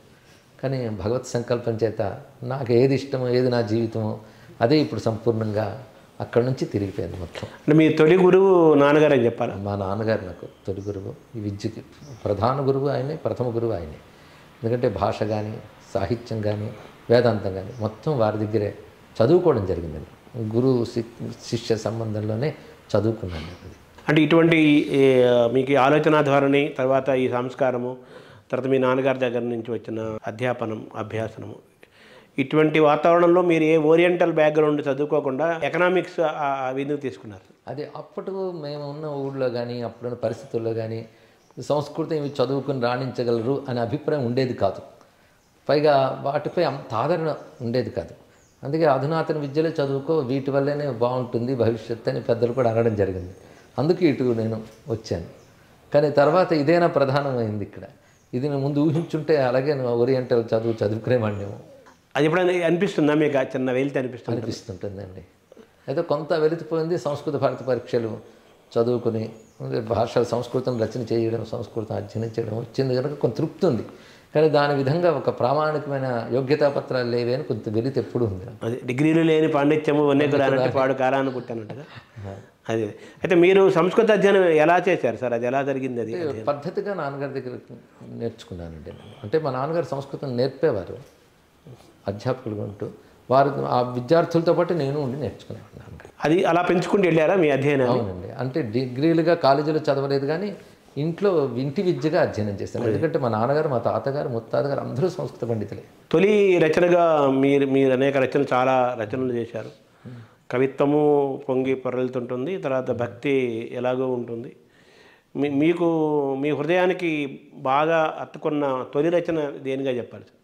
అంటే నేను మొట్టమొదటి బాల్యంలోనే ముందు వెంకటేశ్వర వచనములని పెత్తిరుమలాచార్య వారి చదివి తెలుగులో అలా రాయాలనిపించి మహేశ్వర వచనాలను రాశాను. అప్పుడు ఇంకా నేను కాలేజ్ కూడా స్కూల్ డేస్లోనే. అవి ఆ రోజుల్లో ఒక చిన్న పత్రిక చూసే పత్రిక పంపాను. వారు దాన్ని సీరియల్గా వేశారు. ఆ సమయంలో అన్నమయ్య ప్రభావంతో శివునిపై నేను శివకీర్తనలు రాయడం మొదలుపెట్టాను. ఆ శివకీర్తనలు అప్పట్లోనే నేను కాలేజ్ డేస్లోనే శ్రీశైల ప్రభు పత్రిక పంపాను. వారు అవి సీరియల్గా వేశారు కొన్నాళ్ళు. అలాగే ప్రోత్సాహం రాగా నాకు ఇంకో ఉత్సాహం కలిగి రాశాను. తర్వాత అప్పుడప్పుడు ఆధునిక భావాలతో ఇవి రాసినవి ఉన్నాయి. అవి నాకు పెద్ద గుర్తులో లేవు, కానీ ప్రాణం పెట్టి రాసుకునే శివ సంబంధమైనవి మాత్రం. అంటే మీ మానసిక ప్రయాణం అక్కడ లేదు? అక్కడ లేదు. అది తర్వాత నేను రామాయణ రహస్యాలు చెప్తూ పద్యాలు రాయాలని నేను రామచంద్ర ప్రభు అని ఒక్కొక్క పద్యం రాసి అందులో రామాయణం యొక్క రహస్యాలు, అందులో చూడవలసిన కోణాలు నాకు అనిపించింది, అందులో రాసుకుని వాటికి మళ్ళీ తర్వాత నేనే భాష్యం రాసి వచనంలో తీసుకొచ్చాను. ఇంకా మా నాన్నగారు ఒకసారి అన్నారు, నీలకంఠేశ్వరాన్ని మొక్కటంతో శివుడిపైన పద్యాలు రాజు, అది నీకు జన్మకి సార్థకతనిస్తుంది అన్నారు. ఇది బాగుందని నీలకంఠేశ్వరాన్ని మొక్కటంతో కేవలం శివుడి కంఠాన్ని బేస్ చేసుకుంటూ నేను ఒక 110 పద్యాలు రాశాను. ఆయన కంఠంలో విషయాన్ని దాచుకున్నాడు కదా. ఆ కంఠాన్ని ఆధారం చేసుకుంటూ అనేక రకాల భావాలతో, అంటే కారుణ్యం అందులో కనబడుతుంది. జగత్తుని రక్షించడం అనేది కదా అందులో కనబడుతున్నది. ఎంతో ఉన్న హలాహలానలము నింతే చిట్టి నేరేడుగా వింతం దాలిచి మృంగినట్టు పలు విన్నానివే నీవు ఆ కొంతను మాయము చేయకే గళమునను కూర్చుండగా చేసితో భ్రాంతిన్ బాపు అభీతి చిహ్నమిది ఔరా నీలకంఠేశ్వర. దూర్జటి ప్రభావం ఏమైనా ఉందా? అది ఉందండి. దూర్జటి, విశ్వనాథ వారి విశ్వేశ్వర శతకం, వీడి ప్రభావం కూడా నాకున్నది. అయితే ఈ పద్యాలు నేను రాస్తున్న దశలోనే అప్పుడు నాకు మంచి అవకాశం ఏంటంటే గుంటూరులో సాహిత్య సభ జరిగింది. అప్పుడే సినిమా రంగంలోకి వెళ్ళిన తొలి దశలో అప్పుడు నన్ను పిలిచారు సార్ ఇతర కవులతో పాటు. అయితే కులపతి గారు ఉన్నారు కదా అని ఉత్సాహంతో నేను పద్య కవిత్వం చదివాను. నీలకంఠేశ్వర కొన్ని పద్యాలు, రామచంద్ర ప్రభు కొన్ని చెప్పాను. ఆయన చాలా ఆనందించి నన్ను ఆశీర్వదించారు. దానితో ఈ పద్యాలు వారికి సంతోషం కలిగి ఆ శైలిని చూసి ఆ సభలోనే ఆయన అభినందించడం కాకుండా వ్యక్తిగతంగా కూడా నన్ను పిలిచి మాట్లాడారు. శ్రీమత్ శబ్ద మహాబ్ధిమంతన కళాశీలుండన వేళ ఈశా మున్ముందునే కాదు కట్టకడపను సాధించు నా వాంగ్మయ ప్రామాణ్యంపు ఫలమ్ములన్నయున్ నీ పాదాలపై నుంచెదన్ సీమాశూన్య కృపా మహత్వ నిపుణ శ్రీ నీలకంఠేశ్వర. శ్రీమత్ దాంట్లో కూడా దుర్జటి పద్యం దాంతో మొదలవుతుంది కాబట్టి. అవును, అంటే మన శతకవాంగ్మయంతో శ్రీకారంతో ప్రారంభించిన సంప్రదాయం శ్రీ విద్యుత్ కలితాజవంజవ. అవును, దుర్జటిది అలా రచించారు ఆయన. సో మీకు శ్రీనాథుడు తగలలేదా? మీకు శ్రీనాథుడు నాకు మహా ఇష్టమైనటువంటి కవండి. శ్రీనాథుడి కవిత్వం అంటే ప్రాచీన కవుల్లో శ్రీనాథుడు నాకు అత్యంత ప్రీతి. ఆయన పద్య విన్యాసం, భావం, ఆయన ఈశ్వరార్చన కళాశీలత ఇవి నాకు చాలా ప్రీతి. అందులో నేను శృంగార నిషధం ఇవన్నీ చదివాను, హరవిలాసం. కానీ కాశీఖండ నాకు చాలా చిన్నప్పటి నుంచి చదువుకునేవాడిని. ఆ కాశీఖండ వచనం కానీ పద్యం కానీ పండినతనం, ప్రౌఢత్వం గొప్పగా కనబడుతుంది. అదే కాశీఖండం అంటారు కదా. అవును. సంస్కృతం కూడా ఆయనదే అని కూడా వాదన ఉంది. సంస్కృతం వ్యాసకృతం అండి. ఎందుకంటే మన తెలుగు వారికి తెలియని కాశీఖండం ఉత్తరాదిలో వాళ్ళందరూ కూడా చదువుతూ ఉంటారు కదా. 12,000 శ్లోకాల గ్రంథం స్కంద పురాణంలో కాశీఖండం ఒకటి. ఆ పరిచయం శ్రీనాథుడు ఇస్తాడు. స్కంద పురాణ సంహితకు ఖండము లేవది అంటూ అందులోనూ ఒకటి మన కాశీఖండం. కానీ శ్రీనాథుడు కాశీఖండం ఎంత గొప్పగా రచించారంటే బహుశా కాశీలో ఇంతమంది తెలుగు వాళ్ళు ఉండే కారణం విశ్వనాథుడికి శ్రీనాథుడి కవిత్వం నచ్చి తెలుగు వాడిని చేరదీసాడు అనిపిస్తుంది. విశ్వనాథ సత్యనారాయణ రామాయణ కలపురుషం ద్వారా రామాయణ పాత్రలన్నీ వాతావరణం తెలుగుదనం చేసినట్టుగా వారణాసిని తెలుగుమయం చేసేసి. అవునండి. అంటే వారణాసి గురించి అనేక మంది పూర్వులు వర్ణించినప్పుడు పురాణాల్లోనూ కావ్యాల్లో వర్ణించిన కాళిదాసాదులు వర్ణించినప్పటికీ కూడా శ్రీనాథుడు వర్ణించిన తీరులో ఉన్న ప్రత్యేకత ఏంటంటారు సార్? శ్రీనాథుడు ఒకవైపు కవిత్వం మరియు భక్తి ఈ రెండు కలిపి కాశీఖండాన్ని అనువదించడం ఆయన ఒక గొప్ప విషయం. అది ఎవరు తెలుగులో చేయలేదు. కాశీఖండం సంస్కృతంలోనే అసలు అయ్యప్పిండం అనే మాట శ్రీనాథుడు పుస్తకం చూసి చెప్పుండరు, సంస్కృత గ్రంథం చూసి చెప్పుంటారనిపిస్తుంది. అయ్యప్పిండమే అది, ఆర్యవాక్ అది. ఎందుకంటే వ్యాసుడి శైలి కాశీఖండంలో ప్రత్యేకంగా ఉంటుంది. ఇక్కడ తాత్విక చింతన చాలా ఉంటుంది కాశీఖండంలో విశేషించి. పైగా అనేక పురాణముల సారంలా కనబడుతుంది. అలాంటి గ్రంథాన్ని ఆయన తెలుగు ప్రబంధంగా తీసుకురావడం చిన్న విషయం కాదు. ఎందుకంటే మూలం కూడా నేను చదివాను కనుక శ్రీనాథుడికి చేతులెత్తి దండం పెట్టాలనిపించింది. అంత అద్భుతంగా కావ్య రూపం తీసుకొచ్చాడు. అంటే మీ తులనాత్మకంగా మీకు ఏమనిపించింది సార్ దానికి దీనికి? మూలం యొక్క హృదయం దెబ్బతినకుండా ఎక్కడ క్లుప్తంగా తీసుకోవాలి, ఎక్కడ విస్తారపరచాలో అని చూపించి చక్కగా రచించారు అంతా కూడా. అంటే మన వ్యాస భారతాన్ని కవిత్రయం చేసినట్టుగా అనుకోవాలా? అలాగే అనుకోవాలి. అయితే కొన్ని విషయాలు ఆయన వదిలిపెట్టారు. పురాణ శైలిలో రచించలేదు, ఆయన కావ్య శైలిలో రచించారు కనుక కావ్యానికి అనుగుణమైన పద్ధతులు స్వీకరించారు. రసవత్తరంగా సన్నివేశాన్ని పండించారు. ఇప్పుడు శృంగార నైషధం కూడా శ్రీహర్షుడి నుంచి తీసుకున్నారు కదా. సో దాన్ని అలాగే తులనాత్మకంగా మీరు చదివారా? చూశానండి. శ్రీహర్షుడిది ఇద్దరికి ఒక కామన్ సామాన్యాంశం ఏంటంటే ఇద్దరు చింతామణి సరస్వతి ఉపాసకులు. బహుశా ఆ ఉపాసన బలం చేతనే శ్రీహర్షుడు చింతామణి సరస్వతి ఉపాసకుడు. అందుకే నైషధం విద్వదౌషధం అంటారు కదా, అది ఆయన గ్రంథం బట్టి వచ్చినటువంటిది. శ్రీనాథుడు కూడా చింతామణి, ఆయన చింతామణి సరస్వతి ఉపాసకుడు తెలుస్తుంది మనకి. ఎందుకంటే అందులో సరస్వతి శ్లోక వర్ణంలో అట్లా కనబడుతుంటుంది. లేకపోతే అంత సిద్ధ కవిత్వం ఎక్కడొస్తుంది? అలాగే శృంగార నైషధం పేరు పెట్టారు, కానీ చాలా ఉదాత్తమైనటువంటి శృంగారమే రచించారు శ్రీనాథుడు. చాలామందికి తెలియదు ఆ విషయం, కానీ ఉదాత్తంగా రచించారు, అద్భుతంగా చేశారు. శ్రీనాథుడు శృంగారి అనే ఒక అపప్రద దాని విమర్శ లోకంలో ఉంది కదా, ఆయన వర్ణనలో ఉన్న దీనివల్ల దాన్ని మీరు ఎలా చూస్తారు సార్? అది మీరు అన్నారు అపప్రదే అది నిజంగా. ఎందుకంటే శ్రీనాథుడి కవిత్వం చదివితే మాత్రం ఉదాత్తమైనటువంటి కావ్యస్థాయిలో ఉన్న శృంగారం ఉన్నది. అది శ్రీహర్షుడు ఎంత చేశాడో దానికంటే క్లుప్తంగానే చేశాడు ఆయన. అంత స్థాయిలో కూడా చేయలేదు, చాలా ఉదాత్తంగా చేశాడు. అయితే ఆయన శృంగారపరంగా వర్ణన చేస్తారు అనేటువంటిది లోకంలో ఎలా వచ్చిందో తెలియదు, కానీ ఆయన కవిత్వం చదివితే మాత్రం అలాంటివి ఎక్కడా కనబడవు. ఏ కవిత్వం చూసిన హరవిలాసంలో కానీ ఎక్కడ కూడా కనబడవు అలాంటివి. ఇంకా చెప్పాలంటే అవయవాదుల వర్ణ శృంగార వర్ణంలో పోతన గారు ఎక్కువ చేశారు శ్రీనాథుడి గంట. భాగవతం మీరు పరిశీలిస్తే మూలం భాగవతం చూసుకుని కానీ చూస్తే మూలంలో లేనివి కూడా ఆయన కొన్ని తీసుకొచ్చి చేశారు అక్కడ, కానీ శ్రీనాథుడిలో అది కనబడదు. అంటే ఆయన వ్యక్తిగత జీవితంలో చాలా భోగభాగ్యాలు అనుభవించటము, తాను అలా అద్భుతంగా అలంకరించుకోవటము, ఒక రకమైన ఈ జీవనం వల్ల ఆయనకు ఆ పేరు వచ్చింది అనాలా? అది కొంతమేరకు జనప్రతీతలు కొన్ని కల్పనలు కూడా ఉంటాయండి. అవి ప్రామాణిక గాథలు అని చెప్పడానికి లేదు. అదే ఈ విషయంలో ఆ రోజుల్లోనే మన ఆంధ్ర విశ్వవిద్యాలయంలో కొర్లపాటి శ్రీరామమూర్తి గారు చాలా పరిశోధన చేసి శ్రీనాథుడి గురించి గొప్పగా రచించారు ఆయన. అది కేవలం ఇప్పుడు పోతన గారు శ్రీనాథుడు బావమరుదులు అనడం ఇవన్నీ కల్పనలు, దాన్ని తీసుకుని అలా తీసుకొచ్చేశారు. ఈయనేమో భాగవతోత్తముడని, ఆయనేమో లౌకికంగా ఉన్నటువంటి వాడని ఇలాగ తీసుకొచ్చారు. కానీ ఇప్పుడు ప్రామాణికత లేదు. భగవద్భక్తిలో శ్రీనాథుడు పోతన ఒకే స్థాయికి చెందినవారని నా అభిప్రాయం, వైరాగ్యంలో కానీ అన్నింటిలోనూ కూడా. అయితే ఆయనకు రాజాశ్రయం దొరికింది. ఆ రాజులు కూడా ఈయన రాజులను ఆశ్రయించారనికంటే రాజులు ఈయన్ని ఆశ్రయించారు. ఎందుకంటే అవతారికలు మనం చదివినట్లయితే వారిని ప్రార్థించి, అప్పుడు రాజుల సంస్కారం కృష్ణదేవరాయలాగానే సత్కృతి ఉంటే సత్కీర్తి లభిస్తుంది, సద్గతులు లభిస్తాయి. కాబట్టి మా పేరును నువ్వు సత్కృతిని రచించు అని శ్రీనాథుడు వాళ్ళు అని అభ్యర్థించినట్లు అప్పుడు ఆయన రచించినట్లు కనబడుతుంది మనకి. సో ఈయన ఎవరి కోసం వెంపర్లాడలేదు, ఎక్కడే లేదు. వాళ్ళే ఈయన అడిగారు. వాళ్ళ సుకీర్తి కోసం, సత్కీర్తి కోసం ఆ కాలపు రాజులు ప్రభువులు ఈయన కోరగా ఆయనకు నరాంకితం చేసి, పైగా సత్కవిత్వాన్ని పాండిత్యాన్ని గౌరవించే సంస్కారం ఉన్న రాజులు కనుక ఈయనకి కనకాభిషేకాలు చేశారు, బిరుదములు ఇచ్చారు. ఈయన పాండిత్య ప్రతిభ మామూలు కాదు కదా. ఎందుకంటే శ్రీనాథుడు కేవలం కవి మాత్రమే కాకుండా గొప్ప శాస్త్రవేత్త. అందుకే డిండిం భట్టు మొదలైన ఓడించారంటే శాస్త్రబలంతో ఓడించినటువంటి వాడు ఆయన. అందుకే ఆయనకు అటువంటి సత్కారాలు కూడా లభించాయి. అంటే ఆయన వైభవము వైరాగ్యము రెండింటిని అనుభవించిన వ్యక్తిగా చెప్పాలి కదా. అంటే వైభవం అనేది ప్రారంభం బట్టి వస్తుంది, యోగం సుఖం కానీ దుఃఖం కానీ సంపద కానీ దరిద్రం కానీ వాళ్ళ హృదయం మాత్రం వైరాగ్యంతోనే ఉంటుంది అంత సంపదలో ఉన్నా. అంటే పోతన గారిని శ్రీనాథుడు వచ్చేసరికి ఆయన్ని వైభవము తర్వాత ఇటువంటి ఒక రకమైన ఒక రాజసమైన జీవితం గడిపిన వ్యక్తిగా చూస్తారు. పోతన గారు వచ్చేసరికి కంప్లీట్గా ఆయన పరమ భక్తాగ్రగణిగా భాగవతోత్తముడిగా చూస్తారు కదా. అందులో సందేహం లేదు. మీ ఆలోచన విధానానికి, మీ జీవన విధానానికి, మీ తత్వాన్ని గమనిస్తే మీకు ఎక్కువ పోతన కరెక్ట్ అవ్వాలి కదా యాక్చువల్గా. అందులో సందేహం లేదు. పోతన గారు జీవన శైలి, పోతన గారి సిద్ధాంతం, భాగవత తత్వం అది నా ప్రధానం.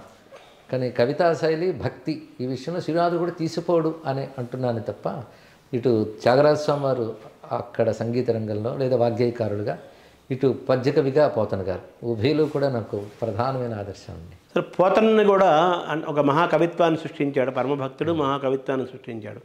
కానీ దాని ఒక పురాణ పక్కీలోనూ ఒక ఇదిలో చెప్పటం వల్ల ఆయనలోని ఆ కవిత్వపు రసము సరిగ్గా లోకానికి అందలేదని కూడా అంటుంటారు. ఇది ఎంతవరకు వాస్తవం సార్? అలా లేదండి. ఎందుకంటే వాళ్ళు మూల గ్రంథం చేత ప్రభావితులై వాళ్ళు అనుభవించి రచించారు తప్ప అనువదించి రచించారు. నేను జనం అంటున్నాను. అది అందువల్ల వాళ్ళు ఏమవుతుందంటే ఆ కవితారసం పురాణాలు ఉన్నదే తీసుకురాకుండా వీరిదైన కల్పన, వీరిదైన భావం అంటే ఆలంబనం ఒక గాథ అయిందే తప్ప కవితాభివ్యక్తి కానీ భావుకత కానీ వీరిదంటూ ఒకటి ఉన్నది.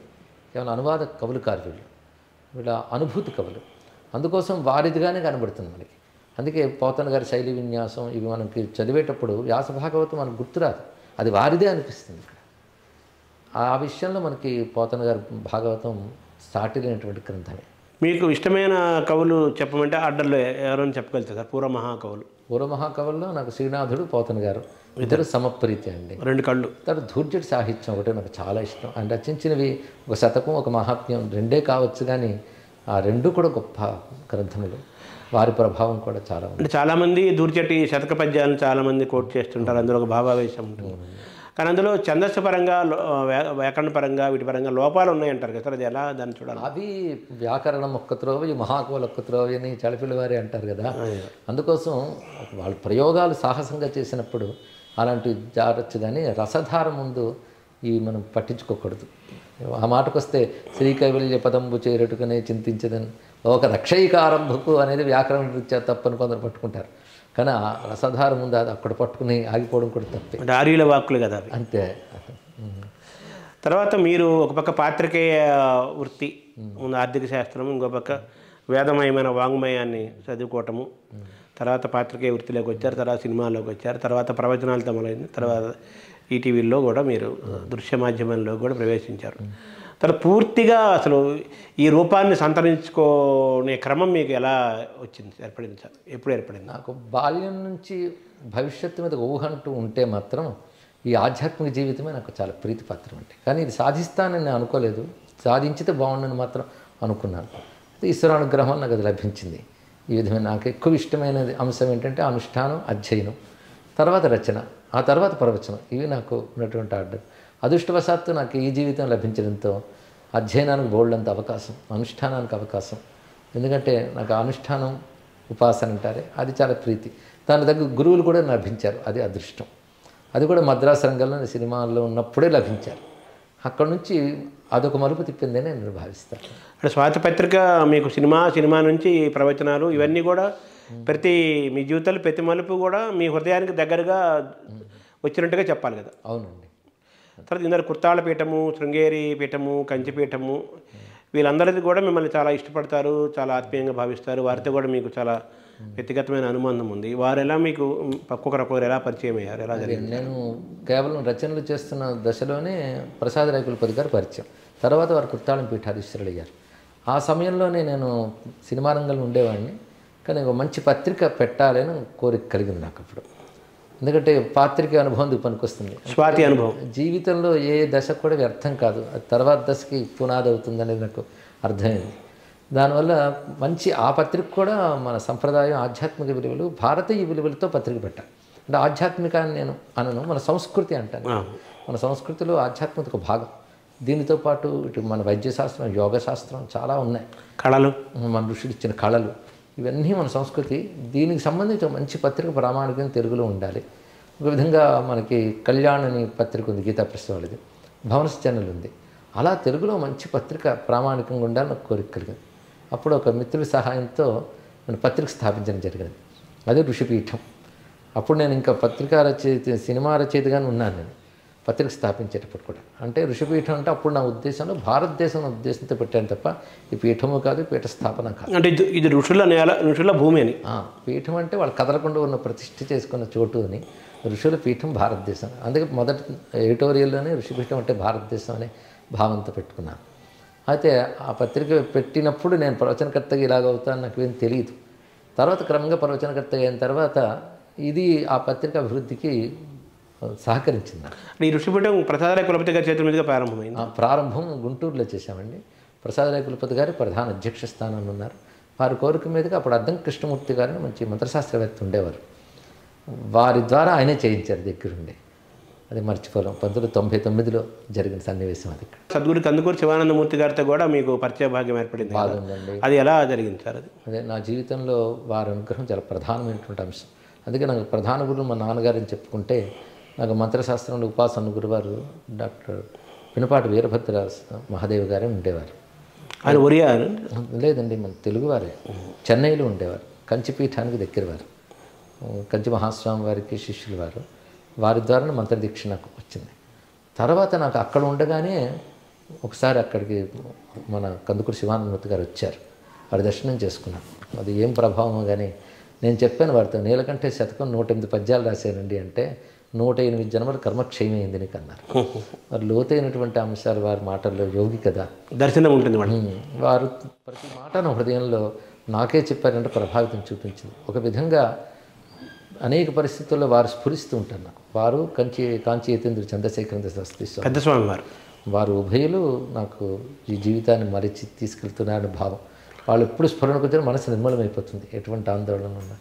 నాకు ముఖ్యంగా శివానందమూర్తి గారి మాటలు, ఆయన నాకు చెప్పినవన్నీ ఒక సందేశాలుగా, మార్గనిర్దేశకాలుగా పనిచేసాయి. అదే నన్ను ఒక విధంగా ఈ ఋషిపీఠం వ్యాప్తికు కానీ, ప్రవచనాలకు కమిట్మెంట్ కానీ, సనాతన ధర్మంపై మరింత నిబద్ధత ఏర్పాటు చేసిన మాత్రం శివానందమూర్తి గారి యొక్క వాంగ్మయం, ఆయన మాటలు. మీ పైన ప్రభావితం చేసిన ఆయన వాక్యాలు ఏంటి? అనేక ముఖ్యంగా ఏంటంటే దేశం గురించి ఆలోచించని చెప్పారు. వ్యక్తిగతంగా కాదు, దేశం, ధర్మం, ఈ రెండు చాలా ప్రధానం, ఈ రెండు విడదీయలేనివి. కనుక ఇప్పుడు దాని బాధ్యత చాలా ఉన్నది. దేశ ధర్మాల గురించి మనం అంకితమై చేయాల్సిన బాధ్యత ఉందని చెప్పారు. అది నాకు ప్రభావితం చూపించింది. అందుకే ఎప్పుడు ఆలోచించినా ఈ దేశం, ధర్మం ఈ రెండు వేరు కావు. వివేకానంద చెప్పినట్టు ఈ దేశం యొక్క ప్రాణశక్తి అంతా సనాతన ధర్మంలో ఉన్నది. అందుకే దాని అభ్యుదయం కోసం కృషి చేయాలి, అది నేటి తరానికి అది అందించాలి అనేటువంటి తపన వారి వల్లనే కలిగింది. అంటే ఆయన బుద్ధుడిని కూడా బౌద్ధం వల్ల హిందూ మతంకి దెబ్బతగిలింది అనే విమర్శ లోకంలో ఉంది, ప్రముఖంగా ఉంది. అయితే శివానందమూర్తి గారు బుద్ధుడిని కూడా ఆయన బాగా అధ్యయనం చేశారు. బుద్ధిజం పట్ల కూడా ఆయనకు ప్రత్యేకమైన గౌరవం ఉంది కదా, అది మీపైన ప్రభావితం చేయలేదు? ఇప్పుడు బౌద్ధం కానీ, జైనం కానీ, భారతదేశం పుట్టిన వీటి వెనకాల మన సనాతన ధర్మం యొక్క వేదాంత భాగం యొక్క ప్రభావం ఉంది. వాళ్ళందులో మన సనాతన ధర్మంలో వేదంలో ఉన్న వేదాంతం, యోగం, ఈ రెండింటినీ బౌద్ధం, జైనం వ్యాప్తి చేసి, అంతేగాని అవి వీటి నుంచి వేరు అని అనుకోవడానికి లేదు. వేదంలో ఉన్న కర్మకాండని వాళ్ళు అంగీకరించలేదు, కానీ వేదంలో ఉన్న విచారణాకాండ, యోగకాండని వాళ్ళు స్వీకరించారు. మనం ఆ కోణంలో బౌద్ధంలో ఉన్న మంచితనాన్ని హిందూ ధర్మం స్వీకరించగలిగింది. అంతేగాని బౌద్ధం వైదిక ధర్మానికి విరుద్ధం అనడానికి లేదు. కొన్ని అంశాలతో అది ఏకీభవించలేదు కనుక ఆ విషయాలు మనం ఏకీభవించాం. కానీ తీసుకున్నటువంటి విచారణా భాగం, యోగ భాగం మాత్రం మనం స్వీకరిస్తాం. ఎందుకంటే ఇక్కడి నుంచే వెళ్ళింది కనుక. అంటే బుద్ధుడి నుంచి ప్రధానంగా మనం ఏం నేర్చుకోవాలి, ఏం తెలుసుకోవాలి? బుద్ధుడు వేరు, బౌద్ధం వేరండి. ఇక్కడ బుద్ధుడు కేవలం తత్వవేత్త.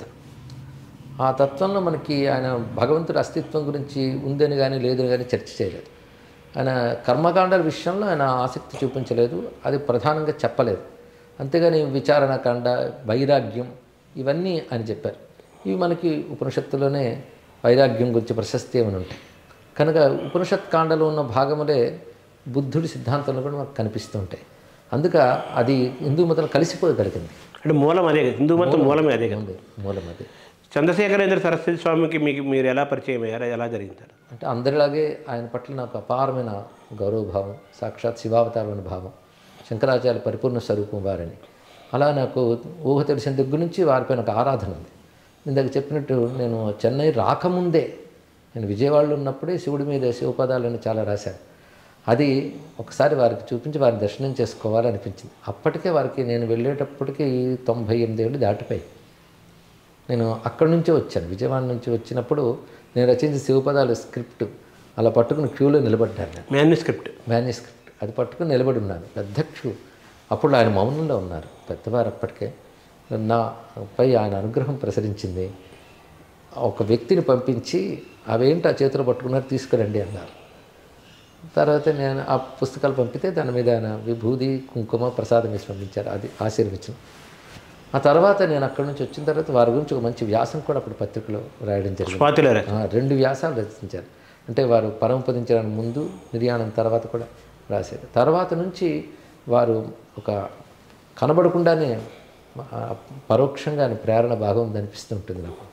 అంటే వారి బోధనని చదువుకున్నాను, అందుకే నా భావాలపై వారి యొక్క సంపూర్ణ ప్రభావం ఉంటుంది. తర్వాత జయేంద్ర సరస్వతి, విజయేంద్ర సరస్వతి వీరితో మీకు కంటిన్యూ అయిందా? తర్వాత కంటిన్యూ అయింది. తర్వాత నీటి వచ్చి ఈ రంగంలోకి వచ్చిన తర్వాత నేను జయేంద్ర సరస్వతిని వారు కలిశాను. వారు నా విని నన్ను ఆదరించి, ఒకసారి నేను ఢిల్లీలో ప్రవచనాలు చేస్తున్నప్పుడు స్వామివారు అక్కడ ఉన్నారు, వచ్చి విన్నారు కూడా వారు. తర్వాత కాంచీపురంలోనే నా చేత అమ్మవారి మందిరంలో ప్రవచనం చెప్పించారు. తర్వాత పీఠం దగ్గరకు వచ్చి కూడా చెప్పుకున్నారు. అప్పుడు పెద్ద స్వామివారు నిర్యాణం చెందారు, ఆ సమాధి వద్ద సన్నిధానం వద్ద చెప్పాలని కోరుకున్నారు. అప్పుడు పరమాచార్య గురించి ప్రవచనం చేస్తుంటే అది విన్నారు విజయేంద్ర సరస్వతి వారిని, నన్ను ఆశీర్వదించారు. అది తర్వాత విజయేంద్ర సరస్వతి వారికి కూడా అదే వాత్సల్యం నాకు ఇప్పటికీ ఉందండి. తర్వాత శృంగేరి పీఠంతో కూడా మీకు చాలా అనుబంధం ఏర్పడింది కదా సార్, అది ఎలా జరిగింది? అది శృంగేరి పీఠం అప్పట్లో రామ్కో సిమెంట్స్ అని ఉన్నాయి కదా, వారు సుబ్రహ్మణ్యం గారిని ఉండేవారు. ఆయన నా ప్రవచనాలు విని, వారి శ్రీమతి గొప్ప సంస్కృత పండితులు, నా ప్రవచనాలు విని నా చేత వాళ్ళ ఊళ్ళో ప్రవచనం చెప్పించాలని కోరుకున్నారు. అప్పుడు వాళ్ళు శృంగేరిలో కూడా ఒక కట్టడం కట్టుకుని దాని ప్రారంభోత్సవాన్ని రమ్మని నన్ను కోరుకున్నారు. నేను వెళ్ళినప్పుడు నన్ను స్వామివారికి తీసుకెళ్లారు. అదే ప్రథమంగా భారతీయ మహాస్వామిని దర్శించారు. నన్ను చూస్తూనే ఆదరంగా పిలిచారు. అప్పటి నుంచి ఆ పీఠంతో అనుబంధం ఉన్నది. గురుస్థానంగా భావిస్తాను నేను భారతీయ మహాస్వామి వారిని. వివిధ సందర్భాల్లో వారు నన్ను పిలిపించడం, శృంగేరిలో ప్రవచనాలు చేయడం కూడా జరిగింది. నా భాగ్యం ఏంటంటే ఆయన వింటూ ఉండగా గంటన్నర ప్రవచనం చేశాను నేను, అదొక భాగ్యం. అంటే ఏ టాపిక్ మీద చేశారు? అంటే నేను అక్కడ ప్రవచనం శివతత్వం మీద చెప్తున్నాను. ఆ చివరి రోజు వచ్చేప్పుడు శివపార్వతుల కళ్యాణ ఘట్టం, అది వారి సమక్షంలో చేయాలి అని కోరిక. అది నిర్వాహకులు అడిగితే చేయమని అన్నారు. వారి ముందు, అందులో యతీశ్వరుల ముందు కళ్యాణ ఘట్టం ప్రవచనం చేయడం కొంచెం చిత్రమే. కళ్యాణాన్ని తాత్వికంగా చెప్పగలిగే అదృష్టం లభించింది. అది విని వారు ఆదరించారు. అంటే వారి ముందు మాట్లాడడమే భయం, ముక్తి భవించిన సరస్వతి కదా, అలాంటిది వారి అనుగ్రహం వల్ల మాట్లాడగలిగాను. వారు ఆశీర్వదించారు. అప్పటి నుంచి వారికి నాపై వాత్సల్యం. తర్వాత నేను త్యాగరాజ స్వామి గురించి తిరువయ్యాలో ప్రవచనం చేసినప్పుడు వారి శృంగేరి వారి ట్రస్ట్ ఉంది అక్కడ, త్యాగరాజ ఆరాధన కైంకర్య ట్రస్ట్. దాని ద్వారా నాకు సత్కారం పంపించారు శృంగేరి నుంచి, భారతీయ త్యాగరాజ సమ్మానాన్ని, ఒక పెద్ద ప్రెస్టీజియస్ అవార్డు, అది ఇప్పించారు. అనేక పర్యాలు శృంగేరి వెళుతూ ఉన్నాను. తర్వాత వారి బోధలు అవి నాకు బాగా ప్రభావం చూపించాయి. అంతేకాదు ఇటీవల భారతీయ తత్వ పురస్కారం కూడా నాకు అనుగ్రహించారు వారు. కళ్యాణం అంటే వాళ్ళ దృష్టిలో, పీఠాధిపతుల దృష్టిలో లోక కళ్యాణమే కదా. శివపార్వతులు అంటే ఈశ్వరుడు ఆత్మస్వరూపుడు, పార్వతీదేవి బుద్ధి స్వరూపం, తాత్వికంగా లోపల సమన్వయం ఉంటుంది, బయటకు కదలాగున్నా. తర్వాత బ్రహ్మానందం గారితో కూడా మీకు బాగా అనుబంధం ఉంది. ఏదో సందర్భంలో ఆయన మాట్లాడుతూ మీ గురించి ఒక గొప్ప మాట అన్నారు. ఆయన కడిగిన ముత్యము అన్నారు ఆయన. అది మీకు బ్రహ్మానందం గారితో ఎలా సార్ అనుబంధం? సినిమా రంగంలో ఉన్నప్పుడు మంచి మంచి సహృదయులతో స్నేహం ఉందండి. ముఖ్యంగా సిరివెన్నెల సీతారామ శాస్త్రి గారు వివిధ అన్నగారులాగే అలాగిద్దరం కలుసుకునే మాట్లాడేవాళ్ళం. సాహిత్య చర్చ, తాత్విక చర్చలు ఉండేవి. మంచి సాహిత్య వాతావరణం ఉంది. మంచి మంచి కవులు ఉన్నారు అప్పుడు, వారితో మాట్లాడుకోవడం. అదేవిధంగా తనికెళ్ళ భరణి గారు మంచి సాహితీవేత్త. అప్పుడు బ్రహ్మానందం గారు కూడా నాకు పరిచయం. బ్రహ్మానందం గారు కూడా మంచి సాహిత్యవేత్త, చదువుకున్నారు కదా తెలుగు బాగా. అప్పట్లో నేను మొట్టమొదటి శివపదం పుస్తకంగా తెనాలి ద్వారా వేయించారు మొదటిగా. అప్పటి నుంచి మాకు స్నేహం ఉందండి. తర్వాత కూడా నేను ఎప్పుడు నా ప్రవచనాలను చూస్తూ ఉంటాను. ఒకసారి ఫోన్లో చెప్పారు. చాలా సంతోషం. వారితో స్నేహం కొనసాగుతూ వారు, భరణి గారు వీళ్ళందరూ. వేటూరి గారితో మీకు పరిచయం ఎప్పుడు? బాగుందండి. సినిమా రంగంలోకి వెళ్ళాక వేటూరు గారిని చూడాలని తహతహలాడాను. ఎందుకంటే ఆయన సాహిత్య దిగ్గజం సినిమా రంగంలో, అపూర్వమైన కవి. సినిమా రంగంలో ఆకర్షించడానికి కారణం ఈ కవులు. గొప్ప కవి ఆయన. ఆయన వెళితే నాకు చాలా ఆనందంగా పలకరించి ఆదరించారు. దాని తర్వాత వారితో అనేక సందర్భాలు మాట్లాడాను. ముఖ్యంగా నేను ప్రవచనాలు చేస్తున్న కాలంలో విశాఖపట్నంలో ఆయనకి స్వర్ణ కంకణం తొడిగారు సంస్థ వాళ్ళు, నా చేతితో చేయించారు. అప్పుడు ఇంకా దగ్గరగా ఉన్నాం. ఇది మర్చిపోలేని అనుభూతి. అంటే మీరు ఒక సినిమా కవిగా, ఒక సాహిత్యవేత్తగా, ఒక కవిగా, ఇటు వేటూరి గారిని, ఇటు సిరివెన్నెల గారిని, ఇద్దరిని మీరు వాళ్ళ సాహిత్యాన్ని దగ్గర నుంచి చూశారు, వాళ్ళను దగ్గర నుంచి చూశారు కదా. వాళ్ళిద్దరిలో ఉన్న ఒక్కొక్కరు ఆకర్షణ ఎక్కడ ఉందంటారు? ఎవరి శైలి వారిదే అయినప్పటికీ కూడా వేటూరు గారి పాట చాలా అలవోక వచ్చేస్తుంటుంది, హాయిగా ఉంటుంది. మన వీరి సిరివెన్నెల వారిది గంభీరంగా తీసుకొస్తారు. ఒక్కొక్కటి ఒక కవిత్వాన్ని దట్టిస్తారు దాంట్లో. అందుకు కొన్ని పాటలు అయితే పాటే కావ్యంలాగా రచించినవి చాలా ఉన్నాయి. వేటూరు వారు ఒక మాట విసిరారంటేనే ఒక పెద్ద వాక్యంలో ఉంటుంది. నీ మౌనమే దశోపనిషత్తులే ఇలవెలయ అన్నారు. ఎంత లోతైనటువంటి మాట. ఇలాంటి మామూలు పాటల్లో కూడా చాలా గొప్పగా చూపిస్తారు ఆయన. పూర్వ ప్రబంధ కవి శైలి కూడా చూపిస్తారు. ఆయన కూడా విశ్వనాథకి పరమభక్తుడు కదా. అవును, వేటూరి గారు కూడా ప్రాచీన కవులందరివి కూడా బాగా అధ్యయనం చేసిన వారు. విశ్వనాథన్ గారు అంటే ఆయనకు చాలా ప్రీతి. తర్వాత ఈ పీఠాధిపతిగా మీరు ఏమైనా భవిష్యత్తులో మారే అవకాశం ఉంటుంది? అలాంటివి ఏం లేదండి. ఇప్పుడు చేస్తున్నది కొనసాగితే అదే చాలు. అంటే ఇప్పుడు శివానందమూర్తి గారు మరి ఆయన్ని కూడా కాషాయం ధరించని కర్మయోగి అని, అంటే మామూలుగా ఆయన ఒక పీఠాధిపతి అని ఆయన తను తాను భావించకపోయినా, ఆ రూపం ఆయన సంతరించుకోకపోయినా, ఆయన నడిచిన మార్గం అటువంటి మార్గమే కదా. సో అటువంటి మీకు ఆయన అటువంటి ప్రేరణ ఏమైనా ఉందా? ప్రభావం ప్రేరణగా లేదు కానీ కేవలం భగవద్ ఉన్ముఖంగా ప్రయాణించడమే జీవితం అని నా తాలూకు అభిప్రాయం. భగవద్ అభిముఖంగా ప్రయాణిస్తూ ఉండాలి. మన లక్ష్యం భగవత్పాదాలే కనుక అక్కడ ప్రయాణిస్తున్నాం కనుక ప్రతి అడుగు అటువైపే వెళుతున్నప్పుడు జాగ్రత్తగా ఇప్పుడు ధర్మము, భక్తి, తత్వచింతన ఈ మూడు ప్రధానం. ఆ మూడింటితో నేను ప్రయాణం చేస్తున్నాను. అంటే మీ ఇష్టదైవంగా చెప్పాలంటే ఎవరు చెప్పాలి?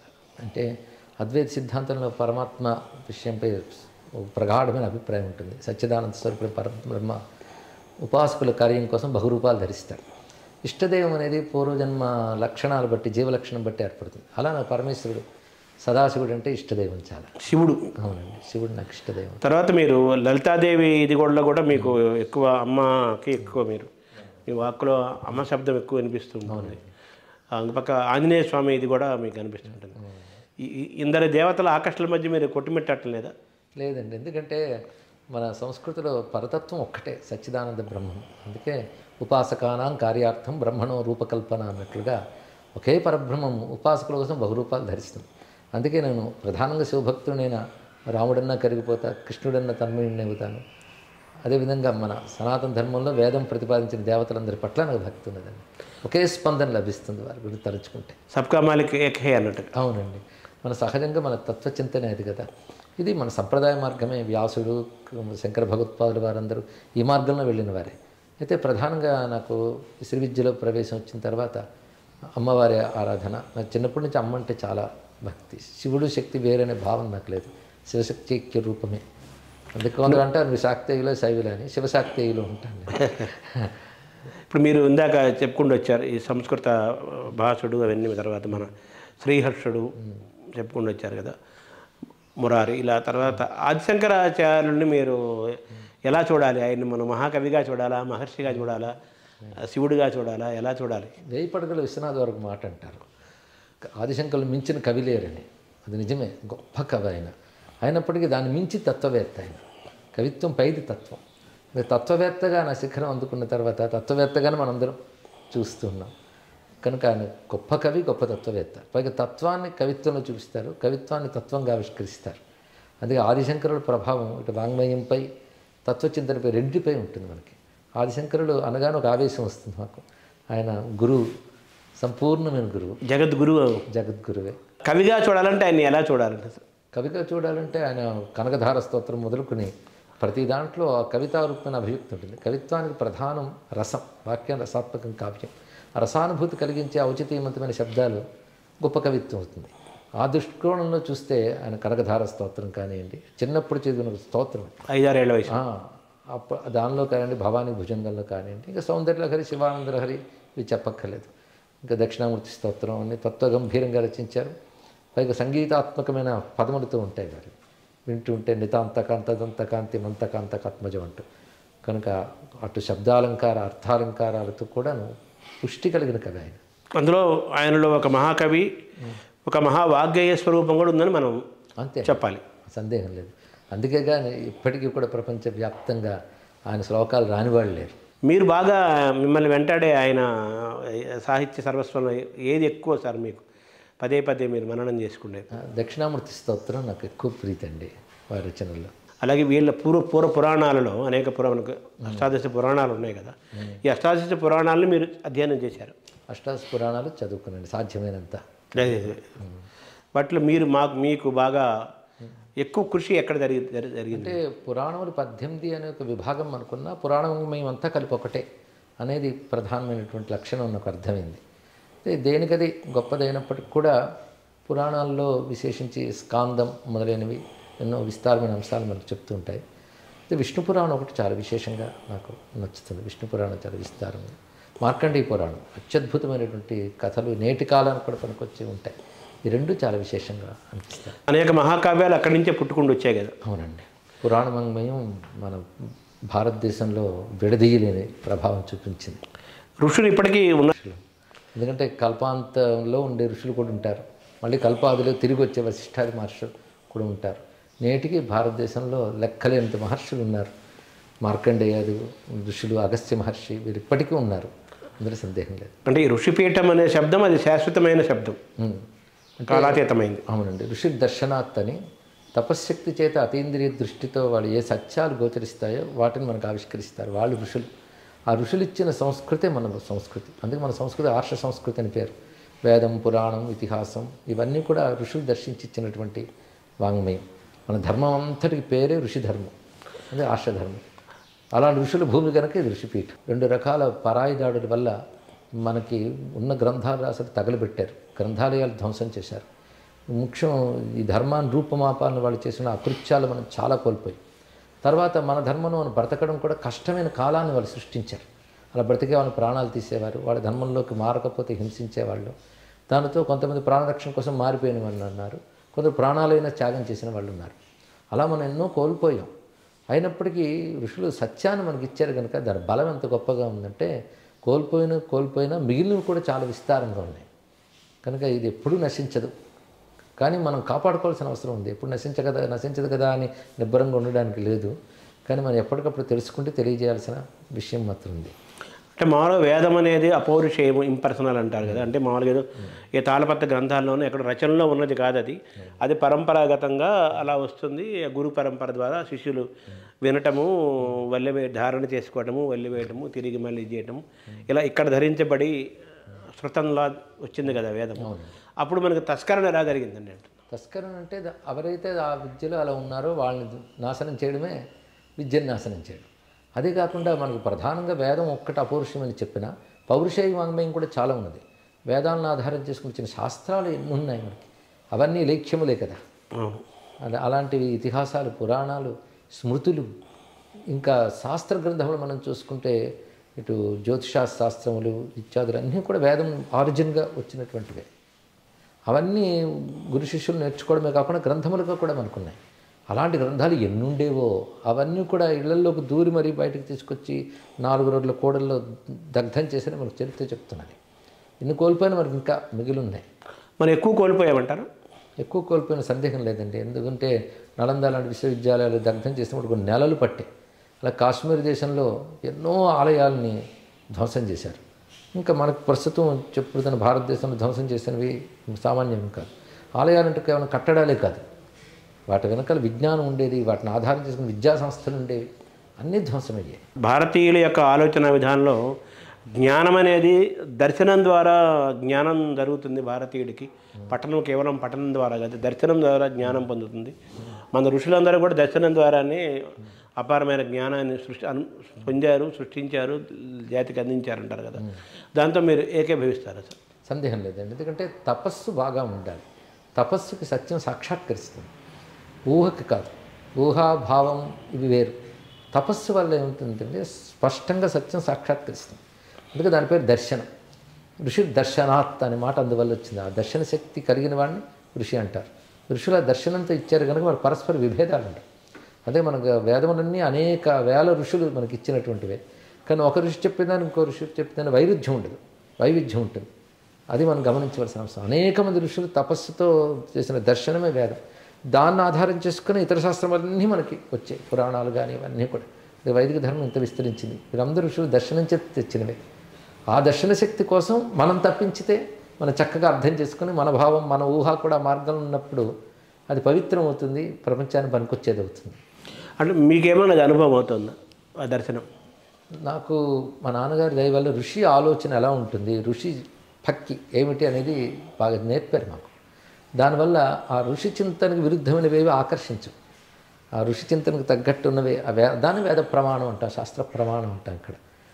అందువల్ల అలాంటి అనుభవంతో సాధన చేసుకుంటూ అధ్యయనం, అనుష్ఠానం, పవిత్ర జీవనం ఈ మూడు ఉంటే ఆ సాక్షాత్కరించిందే మన నోటంట వస్తుంది అనేది అనుభవమేనండి. దాన్ని మీ దర్శనం జరిగిన సమాచారాన్ని, విషయాన్ని దాన్ని లిఖితపూర్వకంగానో లేకపోతే వాగ్రూపంలో ఇస్తే అది శాస్త్రబద్ధంగా ఉంటుంది కదా. అది అవునండి, అదే కదా మన వాళ్ళ ఋషులు అందించింది. అవునండి, ఆ ప్రయత్నమే నేను చేస్తున్నాను అండి. ప్రవచనాల్లో కానీ నా రచనల్లో కానీ ఇవే జరుగుతున్నాయి. అది నేషధర్మ సనాతన పుస్తకం రచించారు, చిన్న చిన్న వ్యాసాలతో మనదైనటువంటి సంస్కృతి గురించి నేటి తరానికి చెప్పడానికి. ఇవన్నీ ఆ సంప్రదాయాన్ని అనుసరిస్తూ రచించినవి. ఇప్పుడు ఈ క్రమంలో మన జ్ఞానం అంతా ఎక్కువ సంస్కృతంలో కదా ఉంది, ఎక్కువ మనకంటే భారతీయ భాషల కంటే. ఇప్పుడు సంస్కృతం మనం దూరం అవుతున్నాం కదా, అది నష్టం జరుగుతుంది కదా. ఈ మధ్య అమెరికాలో డేవిడ్ ఫ్రాల్ అని ఒక ఆయన ఉన్నారు. ఆయన మన సంస్కృతిని గురించి అధ్యయనం చేసినది. ఆయన ఒక మాట అన్నారు, భారతదేశంలో సంస్కృత వాంగ్మయం ఎంత విస్తారంగా ఉందో దేశ భాషల్లో పుట్టిన సాహిత్యం కూడా అంత విస్తారంగా ఉంది అన్నారు. అందుకే మన తెలుగులో కూడా నన్నయాది కవులందరూ అందించినవి అవే తీసుకుని ఇచ్చారు కదా, వాళ్ళ కవిత్వం చేత మనకు అర్థమవుతుంది. మన సంస్కృతం ఆరిజిన్ తీసుకుంటూ తెలుగులో కూడా చాలామంది రచించారు. అలాగే దేశంలో ఇతర భాషల్లో కూడా చాలా విస్తారమైన వాంగ్మయం వచ్చింది, అవి కూడా మనకు సహకరిస్తాయి. కానీ సంస్కృతం అధ్యయనం చేయాల్సిన అవసరం ఉంది. మన గురించి తెలియాలంటే సంస్కృతం చదివితే కానీ సంస్కృతి అర్థం కాదు. మన భాష అది మనకు దేశ భాషలతో పాటు సంస్కృత భాష తప్పకుండా అధ్యయనం చేస్తేనే భారతాత్మ అర్థమవుతుంది.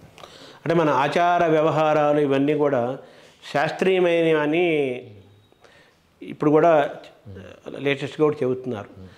అయితే వీటిపై ఇప్పుడు మనం ఎక్కువ మన ఆచార వ్యవహారాలు మించి మనం వేరే వాటికి అలవాటు అవ్వటం వల్ల కంప్లీట్గా శారీరక, మానసిక, సామాజిక ఆరోగ్యాలు మొత్తం డిస్టర్బ్ అయినాయి కదా.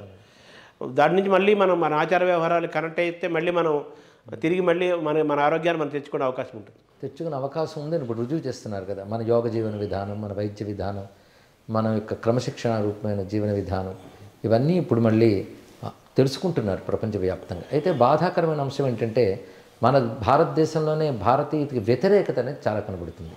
ఒక మేధావర్గమని, రాజకీయ వర్గమని తయారయ్యి సంస్కృతిని మత దృష్టితో చూడడం మొదలుపెట్టి సంస్కృతిని నేర్చుకుంటాము అంటే చాలు అదేదో ప్రమాదం జరిగిపోయినట్టు గగ్గోలు పెడుతున్నారు. అదేవిధంగా మన ధర్మం గురించి ఏం మాట్లాడినా అది ఒక ఛాందసవాదం కింద మాట్లాడుతుంది. ఇది చాలా బాధాకరమైన అంశం. ఎందుకంటే మనదైనటువంటి పరంపరాగతమైన జ్ఞానాన్ని అలాంటి ద్వేష దృష్టితో, విధ్వంస దృష్టితో చూడకూడదు. కనుక అవి తెలియజేయాలి, తెలియజేస్తున్నారు, తెలుసుకుంటున్నారు. ఒకవైపు జరుగుతున్నప్పటికీ కూడా వాటిపై కూమర్శలు లేదా హేళనలు, ప్రతిఘటనలు కూడా ఉన్నాయి. అయితే వాటికి సమాధానం కూడా గట్టిగా ఇప్పుడు చెప్తున్నాను అనుకోండి, సంతోషం. కానీ మళ్ళీ ఆర్షజీవన విధానమే ప్రపంచానికి అందరికీ ఆరోగ్యకరమైన విధానం అని స్పష్టం అవుతోంది ప్రామాణికంగా. అది ఆనందకరమైన విషయం. అంటే కులాల ప్రభావం, వర్ణాల ప్రభావం కూడా, మతం కూడా మనల్ని దెబ్బతీస్తుందంటూ కులాల ప్రభావం అంటే ఉంది కదా. సామాజిక వర్గాలు అంటున్నారు, ఇప్పుడు పేరు మార్చారు. ఆ ప్రభావం కూడా మనం నష్టం చేర్చింది కదా. నష్టం అంటే నిజంగా వ్యవస్థలో అలాంటి ప్రమాదకర అంశం ఉంటే అది ఇన్నేళ్ళు కొనసాగేది కాదు. ఎక్కడ ప్రమాదం ఏర్పడిందంటే ఇప్పుడు కులాలు ఇప్పుడున్నంత వ్యవహారంతో పూర్వం ఉన్నవి అని నేను భావించను. ఎందుకంటే కుల సంఘాలు, కులాభిమానాలు, ఇటు ధర్మం పట్ల ఆసక్తి ఉండదు, మతం పట్ల ఆసక్తి ఉండదు. కులం పట్ల మాత్రం వీరమైన ఆసక్తి ఉంటూ గోల పెడుతున్న వాళ్ళు మనం చూస్తున్నాం. పైగా ఇప్పుడు కులం తీసేస్తే రాజకీయాలకు మనుగడ లేదు. అందుకే వీళ్ళు కులం కాపాడుతూనే ఓట్ బ్యాంక్ పాలిటిక్స్. కానీ సనాతన ధర్మంలోని కుల వ్యవస్థ వేరు, ఇప్పుడున్నటువంటి ఈ కుల సంఘాల కుల వ్యవస్థ వేరు. సనాతన ధర్మంలో శ్రమ విభజన, ఏ నాగరిక సమాజంలోనైనా శ్రమ విభజనలు ఉంటాయి. ఆ రూపమైన విభాగమే తప్ప ఎక్కువ తక్కువ లేవు. దేని స్థానం దానిది, వర్ణ వ్యవస్థ అది దేని స్థానం దానిది. ఒకరినొకరు గౌరవించుకోవడం. ఏ సమాజంలోనైనా విభాగం తప్పదు. ఆ విభాగం ఇక్కడ వర్ణ అనే పేరుతో ఉన్నది తప్ప ఇది సామాజికంగా ఎటువంటి హాని కలిగించేది కాదు. అయితే తర్వాత విదేశీయుల ప్రభావం, ఆలోచన ధోరణిలో మార్పులు, వ్యక్తి స్వార్థం ఇవి ప్రవేశించిన తర్వాత ఎక్కువ తక్కువలు ప్రవేశించే తప్ప నిజానికి కులరహిత సమాజంలో చాలా బాగుంటుంది కూడా. కానీ ఏది అది ఎవరు సాగనిస్తారు చెప్పండి? ముఖ్యంగా రాజకీయ నాయకులు గెలవాలంటే అది పెద్ద అడ్డానికి కులరహితం అయితే ఓట్ బ్యాంక్ కదా. అంతే. అందుకోసం ఇప్పుడు ఒకానొక కుహన వ్యవస్థ ఉంది తప్ప అసలు స్వరూపం లేదు. అసలు స్వరూపంలో అందరూ ఆత్మీయులే. మార్పు రావడానికి మీలాంటి వాళ్ళ యొక్క పాత్ర చాలా ముఖ్యం కదా. అవునండి.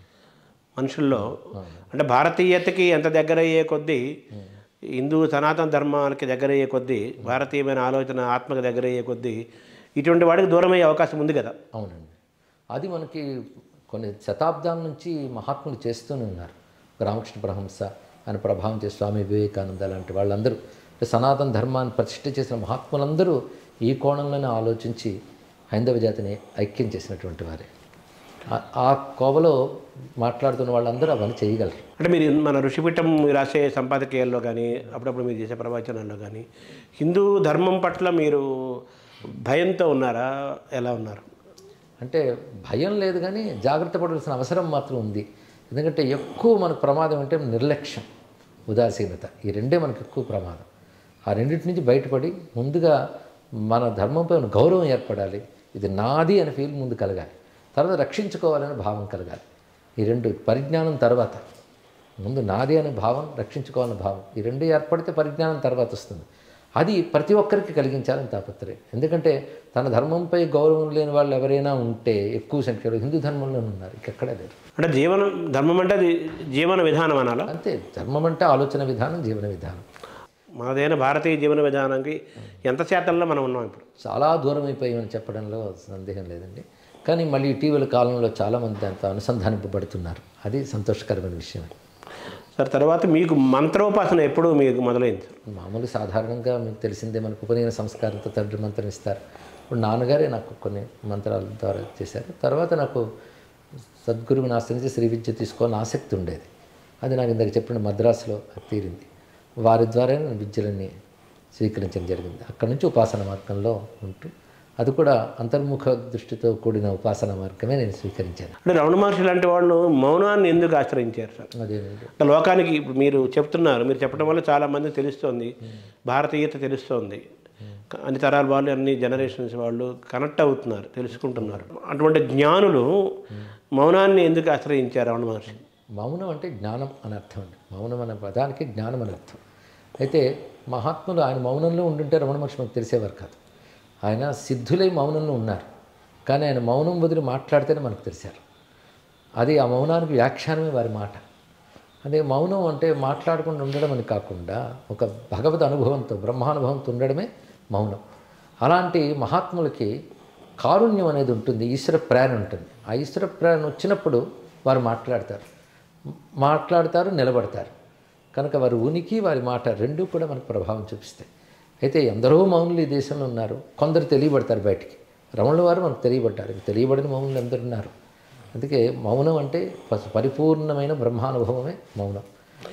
అంటే సుమారుగా కొంచెం అటు ఇటు కాలంలోనే, అటే పీరియడ్ ఆల్మోస్ట్ సమకాలీకులే. అటుపక్క ఉత్తరాంధ్ర ప్రాంతంలో కావ్యకంఠ వాసిష్ఠ గణపతి ముని, అటు నర్సరావుపేట పలనాడు ప్రాంతంలో బెల్లంకొండ రామరాయ కవీంద్రుడు, వీళ్ళంతా ఉన్నారు. వీరి సాహిత్యం కూడా లోకానికి అందాల్సిన అవసరం ఉంది. సంస్కృత వాంగ్మయంలో ఉన్నాయి వాళ్ళ రచనలన్నీ కూడా. అవి ఎప్పుడైనా మీ దృష్టికి వచ్చాయి? తప్పకుండా. నేను అందుకే నా ప్రవచనాల్లో కేవలం సాధారణంగా చెప్పే రామాయణ, భారత, భాగవతాలు మాత్రమే కాకుండా అరుదైన గ్రంథాలను నేను తీసుకొస్తున్నాను. కావ్యకంఠ గణపతి ముని గారి ఉమాశాస్త్రం 1000 శ్లోకాలకు నేను ప్రవచనం చేశాను. అలాగే నారాయణ భట్టాత్రి కేరళలో సంస్కృతంలో నారాయణీని రచించారు, దానిపై ప్రవచనం చేశాను. మయూరుని సూర్యశతకంపై మాట్లాడాను. ఇలాగ మనవైన అరుదైన గ్రంథాన్ని కూడా తీసుకొస్తున్నాను. బెల్లంకొండ రామరాయ కవి గారు ఆయన అద్వైత తత్వవేత్త, ఆయన సంస్కృతం రచించిన భాష్య గ్రంథాలు, వీటి గురించి కూడా నా ప్రవచనాలు చెప్తుంటాను. అప్పయ్య దీక్షితులు మహానుభావులు సంస్కృత కవి, వారి రచనలు కూడా నేను చెప్తుంటాను. అరుదైన ఇటువంటివి మన వాళ్ళకి తెలియాలనే ఉద్దేశంతో వాటిని మన ఏదైన భాషలో చెప్తూ ఉన్నానండి. అంటే ఋషిపీఠం భవిష్యత్తు నిర్మాణం ఏంటి సార్? అంటే ఋషిపీఠం ఇప్పుడు ఇంతగా రావడమే నాకు అనూహ్యం. కేవలం పత్రిక నడిస్తే చాలనుకున్నాను, పెద్ద విస్తారమైన సంస్థగా అది మారింది. దాన్ని బట్టి ధార్మిక సేవా కార్యక్రమాలన్నీ చేస్తున్నాను. ఋషిపీఠం ఏర్పరిచిన తర్వాత నా ప్రతి ప్రవచనం, ప్రతి రచన దాని ఆధ్వర్యంలోకి వెళతాయి. దాని నుంచి వచ్చే ప్రతి అంశము ధార్మిక సేవా కార్యక్రమాలకు వినియోగిస్తున్నాను. ఋషిపీఠం ధార్మిక సేవా సంస్థగా విస్తరించింది. ప్రపంచవ్యాప్తంగా దీనికి ఆదరణ ఉంది. ఋషిపీఠం ద్వారా మేము విద్యాభ్యాసం కూడా చేస్తున్నాం. సంస్కృతం ఒకటి, అలాగే పిల్లలకి మన సంస్కృతికి ఒక పద్ధతిగా ప్రణాళిక పాఠాలు నేర్పడం ఒకటి. దాన్ని ఇప్పుడు ఆధునిక సాంకేతిక విజ్ఞానంతో కొన్ని కోర్సులు ఏర్పాటు చేశాం. ఒకవైపు సంస్కృత విద్యాభ్యాసం మాత్రమే కాకుండా సంస్కృతి అభ్యాసం కూడా. దానికి ధృవజ్ఞానమని, గురుభ్యోనమని పాఠాలుగా పనిచేసి భగవద్గీత అధ్యయన కోర్సులు కూడా పెట్టాం. సిలబస్ తయారు చేసి ఋషి విద్యాభ్యాసం మనకు వింగ్ ఒకటి ఋషిపీఠంలో ఏర్పాటు చేశాను. అంటే ఏదైనా ఇంకా విస్తరణ చేస్తున్నారు. ఉంది ఒక గొప్ప విద్యా సంస్థగా ఋషిపీఠం ఎదగాలని నా కోరిక. దానికి సంబంధమైన ప్రయత్నాలు జరుగుతున్నాయి. క్రమక్రమంగా అవి పరిపూర్ణం అవుతాయని ఆశ ఉంది. అంటే మరి ఇందాక మీరు మాట్లాడుతూ ఒకప్పుడు నలంద లాంటి విశ్వవిద్యాలయాలు ఉండేవి. వాటిలో చాలా గొప్ప గొప్ప అపారమైన జ్ఞాన సంపద ఉండేది. గొప్ప గొప్ప జ్ఞానులు తయారయ్యేవాళ్ళు. ఇతర దేశాల నుంచి వచ్చి కూడా జ్ఞానాన్ని పొంది వెళ్ళేవాళ్ళు కదా. అటువంటివి రావాల్సిన అవసరం ఉందని చాలామంది భావిస్తున్నారు కదా. సో ఋషిపీఠం అక్కడ ఏమైనా కనెక్ట్ అవుతుందా? ఇప్పుడు దానికే అడుగులు వేస్తున్నామండి. అవి చిన్న చిన్నగా మొదలుపెట్టాను. నాకు కూడా పెద్ద విద్యా సంస్థగా దీన్ని విస్తరింపజేయాలని ఉన్నది. అయితే ప్రస్తుత దేశకాల పరిస్థితుల్లో ప్రతికూలత చాలా ఉన్నాయి ధర్మ విషయంలో, మీకు తెలిసినటువంటివి. వాటిని మనం సానుకూలపరుచుకుంటూ చేయాలి. తప్పకుండా ఒక విద్యా సంస్థలు అవసరం. కొందరు ఇలాగ కమిట్మెంట్తో చేస్తున్న వాళ్ళు ఉన్నాయి, కొన్ని సంస్థలు ఉన్నాయి. అలాగే ఇది కూడా విస్తరించాలని, అలాగే పీఠాధిపతులు మొదలైన వారు కూడా మంచి విద్యా సంస్థలు నడుపుతున్నారు. ఇటు అధునాతన విద్యలకి సంప్రదాయ విద్యలకు అనుసంధానపరుస్తూ ఆ విధంగా ఇది కూడా ఒక పెద్ద విద్యా సంస్థ కావాలని నా కోరిక. అంటే హైదరాబాద్ కేంద్రంగా చేస్తారా మీరే? అంటే ప్రధానంగా హైదరాబాద్ కేంద్రంగా ఉంటూ చేయాలని. సార్ తర్వాత మన తెలుగు ధనము ఎలా ఉందని భావిస్తున్నారు సార్? భారతీయత నుంచి మనం తెలుగుదనంకి వచ్చాము. ఇప్పుడు అది చిత్రం ఏంటంటే ప్రస్తుత పరిస్థితుల్లో ఒకవైపు నిరాశ ఉంటుంది, మరొక ఆశ కలుగుతుందండి. ఒకవైపు మనం తెలుగుని మర్చిపోతున్న తరం బాగా పెరుగుతుంది. తెలుగు మామూలు మాటలు కూడా అర్థం కాని పరిస్థితి ఏర్పడ్డాయి. పైగా భాషా భేదాలు కూడా రాజకీయంగానే కనిపిస్తున్నాయి ఇక్కడ ఇవన్నీ కూడా. ఇది కనబడుతుంటే మళ్ళీ మనం అన్నీ అధ్యయనం చేస్తూ నేర్చుకుంటున్న వాళ్ళ సంఖ్య కూడా పెరుగుతుంది. ఆ మధ్య అమెరికా నుంచి పిల్లవాడు వచ్చి పోతన భాగవతం 1000 పద్యాలు నోటుకు వచ్చిన వాడు కనబట్టి చదువుతున్నాడు. చాలా సంతోషం కలిగింది. ఇలాగ నేర్చుకుంటున్న వాళ్ళు ఒకవైపు అవధానాలు కూడా పెరుగుతున్నారు. అవధానాల సంఖ్య విదేశాల నుంచి వచ్చిన వాళ్ళు కూడా చేస్తున్నారు. అది ఒకవైపు సంతోషం కలుగుతుంది. భాషాభివృద్ధికి అవధానం చాలా పనికొస్తుంది. అవధానం పట్ల మీ ఆకర్షణ కానీ అవధానంతో మీ అనుబంధం ఏంటి? అవధానం పట్ల చాలా గౌరవం, ఆ కళ ఆదరిస్తాను, తర్వాత అదేవిధంగా ఆస్వాదిస్తాను. కానీ అందులో నేను ఎప్పుడు ప్రవేశించలేదు, చేయాలని ప్రయత్నం కూడా చేయలేదు. అవధానం అంటే మన వేదం నుంచి వచ్చిందే కదా, అది కూడా అంతేనండి. అది గొప్ప విద్య అండి. సరస్వతీదేవి యొక్క గొప్ప స్వరూపం అవధానంలో కనబడుతుంది. సార్ మీకు సినిమా కవుల్లో బాగా ఇష్టమైన కవులు, మిమ్మల్ని బాగా ఇన్ఫ్లుయెన్స్ చేసిన కవులు ఎవరు సార్? అంటే ప్రాచీనంలో మీరంటే దేవులపల్లి కృష్ణశాస్త్రి గారి ప్రభావం బాగా ఉన్నదండి. సినిమా పరంగా కూడా సినిమా పరంగా కూడాను వారు ఎక్కువ ఇష్టం. తర్వాత ఆత్రేయ గారు మొదలైన వారు, నారాయణ రెడ్డి గారు ఒక అద్భుతం సినిమా రంగంలో అపారమైనటువంటి ప్రతిభావంతులు, గొప్పగా రచించారు. వారి సాహిత్యం కూడా నాకు చాలా ఇష్టం. ఆ తర్వాత వేటు సుందరమూర్తి గారు, సిరివెన్నెల సీతారామ శాస్త్రి గారు చాలా అభిమానం అండి. సంగీత దర్శకులు సార్? సంగీత దర్శకుల్లో పూర్వం వారిలో కేవి మహాదేవన్ గారు చాలా ఇష్టం. తర్వాత వచ్చిన వారిలో అనేక మందిని చూస్తున్నాను, అందరూ మంచి సమర్థవంతులే.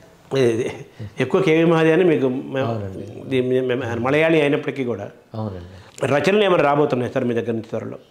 ఇంకా ముఖ్యంగా నేను శివపదాలే తీసుకురావాలండి. ఆ శివపదం నేను సుమారు 1000 దాకా రచించాను. ఇంకా 300 పాటల దాకా ముద్రణ అయ్యాయి. సంగీతం స్వరపరచబడి కూడా బయటకు వచ్చాయి. అప్పట్లో ఎస్వి సుబ్రహ్మణ్యం గారు చేశారు. తర్వాత గరిమళి బాలకృష్ణ ప్రసాద్ గారు ఎక్కువ చేశారు. మల్లాది సోదరులు వీరందరూ చేశారు. ఇంకా జరుగుతున్నాయి అవన్నీ కూడా. ఒకే పుస్తకం వాటిని పాడి తీసుకురావడం ఒకటి, రచన వ్యాఖ్యానంతో తీసుకురావాలి. ఎందుకంటే శివపదం మామూలుగా పాటల కింద కాకుండా శివపదంలో తత్వచింతన, సాహిత్యం, వీటితో పాటు మన వైద్య సంస్కృతిలో అనేక కోణాలు ఉన్నాయి శివపదంలో. అందుకే ఆ శివపద వాంగ్మయం అంతా తీసుకురావడం ఆ ప్రయత్నాలు జరుగుతున్నాయండి. ఇప్పుడు అన్నమయ్యను కూడా పదకవిత అంటారు కదా అన్నమయ్య సాహిత్యాన్ని, అందుకే అందులో నుంచి తీసుకున్నారు మీరు పదం అనే మాట. శివపదం అనే మాట చాలా విశేషం అండి. శివపదం అంటే పరమపదానికి కూడా శివపదమే అంటారు. పరమపద సోపానం, పరమపదం శివపదం. అదే శివుడు నటరాజు కనుక పాదానికి ఎక్కువ ప్రాధాన్యం, అదే శివపదం, అది సరిపోతుంది. పదం అంటే మనకి సాహిత్యంలో సంగీతానికి పాటకి పదం అంటారు కదా, అన్ని విధాల పదం అంటే మాట కూడా. శివుని మాటలనే శివపదాలే. ఓవరాల్గా మన భారతదేశం పట్ల, హిందూ ధర్మం పట్ల, మన కళలు వ్యవస్థ పట్ల మీరు ఎటువంటి విశ్వాసంతో ఉన్నారు? అంటే ఇది ఋషులు ఇచ్చినది కనుక ఋషులు ఊహించి ఇవ్వరు, సత్యం ఇస్తారు. సత్యం ఎప్పుడు నిలబడుతుంది. అయితే కాల ప్రభావం కొంత ఉన్నప్పటికీ మబ్బులు పట్టినట్టు ఉంటుంది. మబ్బులు తొలగి మళ్ళీ సత్యం అనే సూర్యుడు ప్రకాశిస్తూనే ఉంటాడు. అందుకే దృఢమైనటువంటి విశ్వాసం నాకు. యువతరం ఇటువైపు రావాలంటే ఏం చేయాలి? అంటే వారికి దీనితో కనెక్ట్ చేయాలి. ఇప్పుడున్న పెద్ద తరం వారు అది మీది, ఇది మీకు అవసరమైనది, మీ జీవితానికి ముఖ్యమైనది అని చెప్పగలగాలి. అలా చెప్పగలిగినప్పుడు తప్పకుండా అనుసంధానింపడతారు. ఇప్పుడు అలా అనుసంధానింపబడుతున్నారు కూడా యువత. నమస్కారం సార్. ధన్యవాదాలండి. అది సామ్యవందన షణ్ముఖ శర్మ గారు అటు ప్రాచీన సాహిత్యము, ఆధునిక సాహిత్యము, సంప్రదాయ సాహిత్యము, సినిమా పాట, మంత్రశాస్త్రము, తంత్రశాస్త్రము నుంచి మొదలుపెట్టుకొని ప్రవచనాలు, భారతీయత, ఆధ్యాత్మికత, ఆర్షధర్మము, తెలుగుదనము, వీటన్నింటినీ కూడా తెలుగువారికి, భారతీయులకి, ముఖ్యంగా ఈ తరం వారికి అర్థమయ్యేలా చాలా విషయాలను పరోక్షంగాను ప్రత్యక్షంగాను చెప్పారు. భారతదేశం ఎప్పటికీ వెలుగుతూనే ఉంటుంది. ఇది ఋషిపీఠం కాబట్టి ఎప్పటికీ వెలుగుతూనే ఉంటుందన్న విశ్వాసంతో ఉన్నారు. నమస్కారం.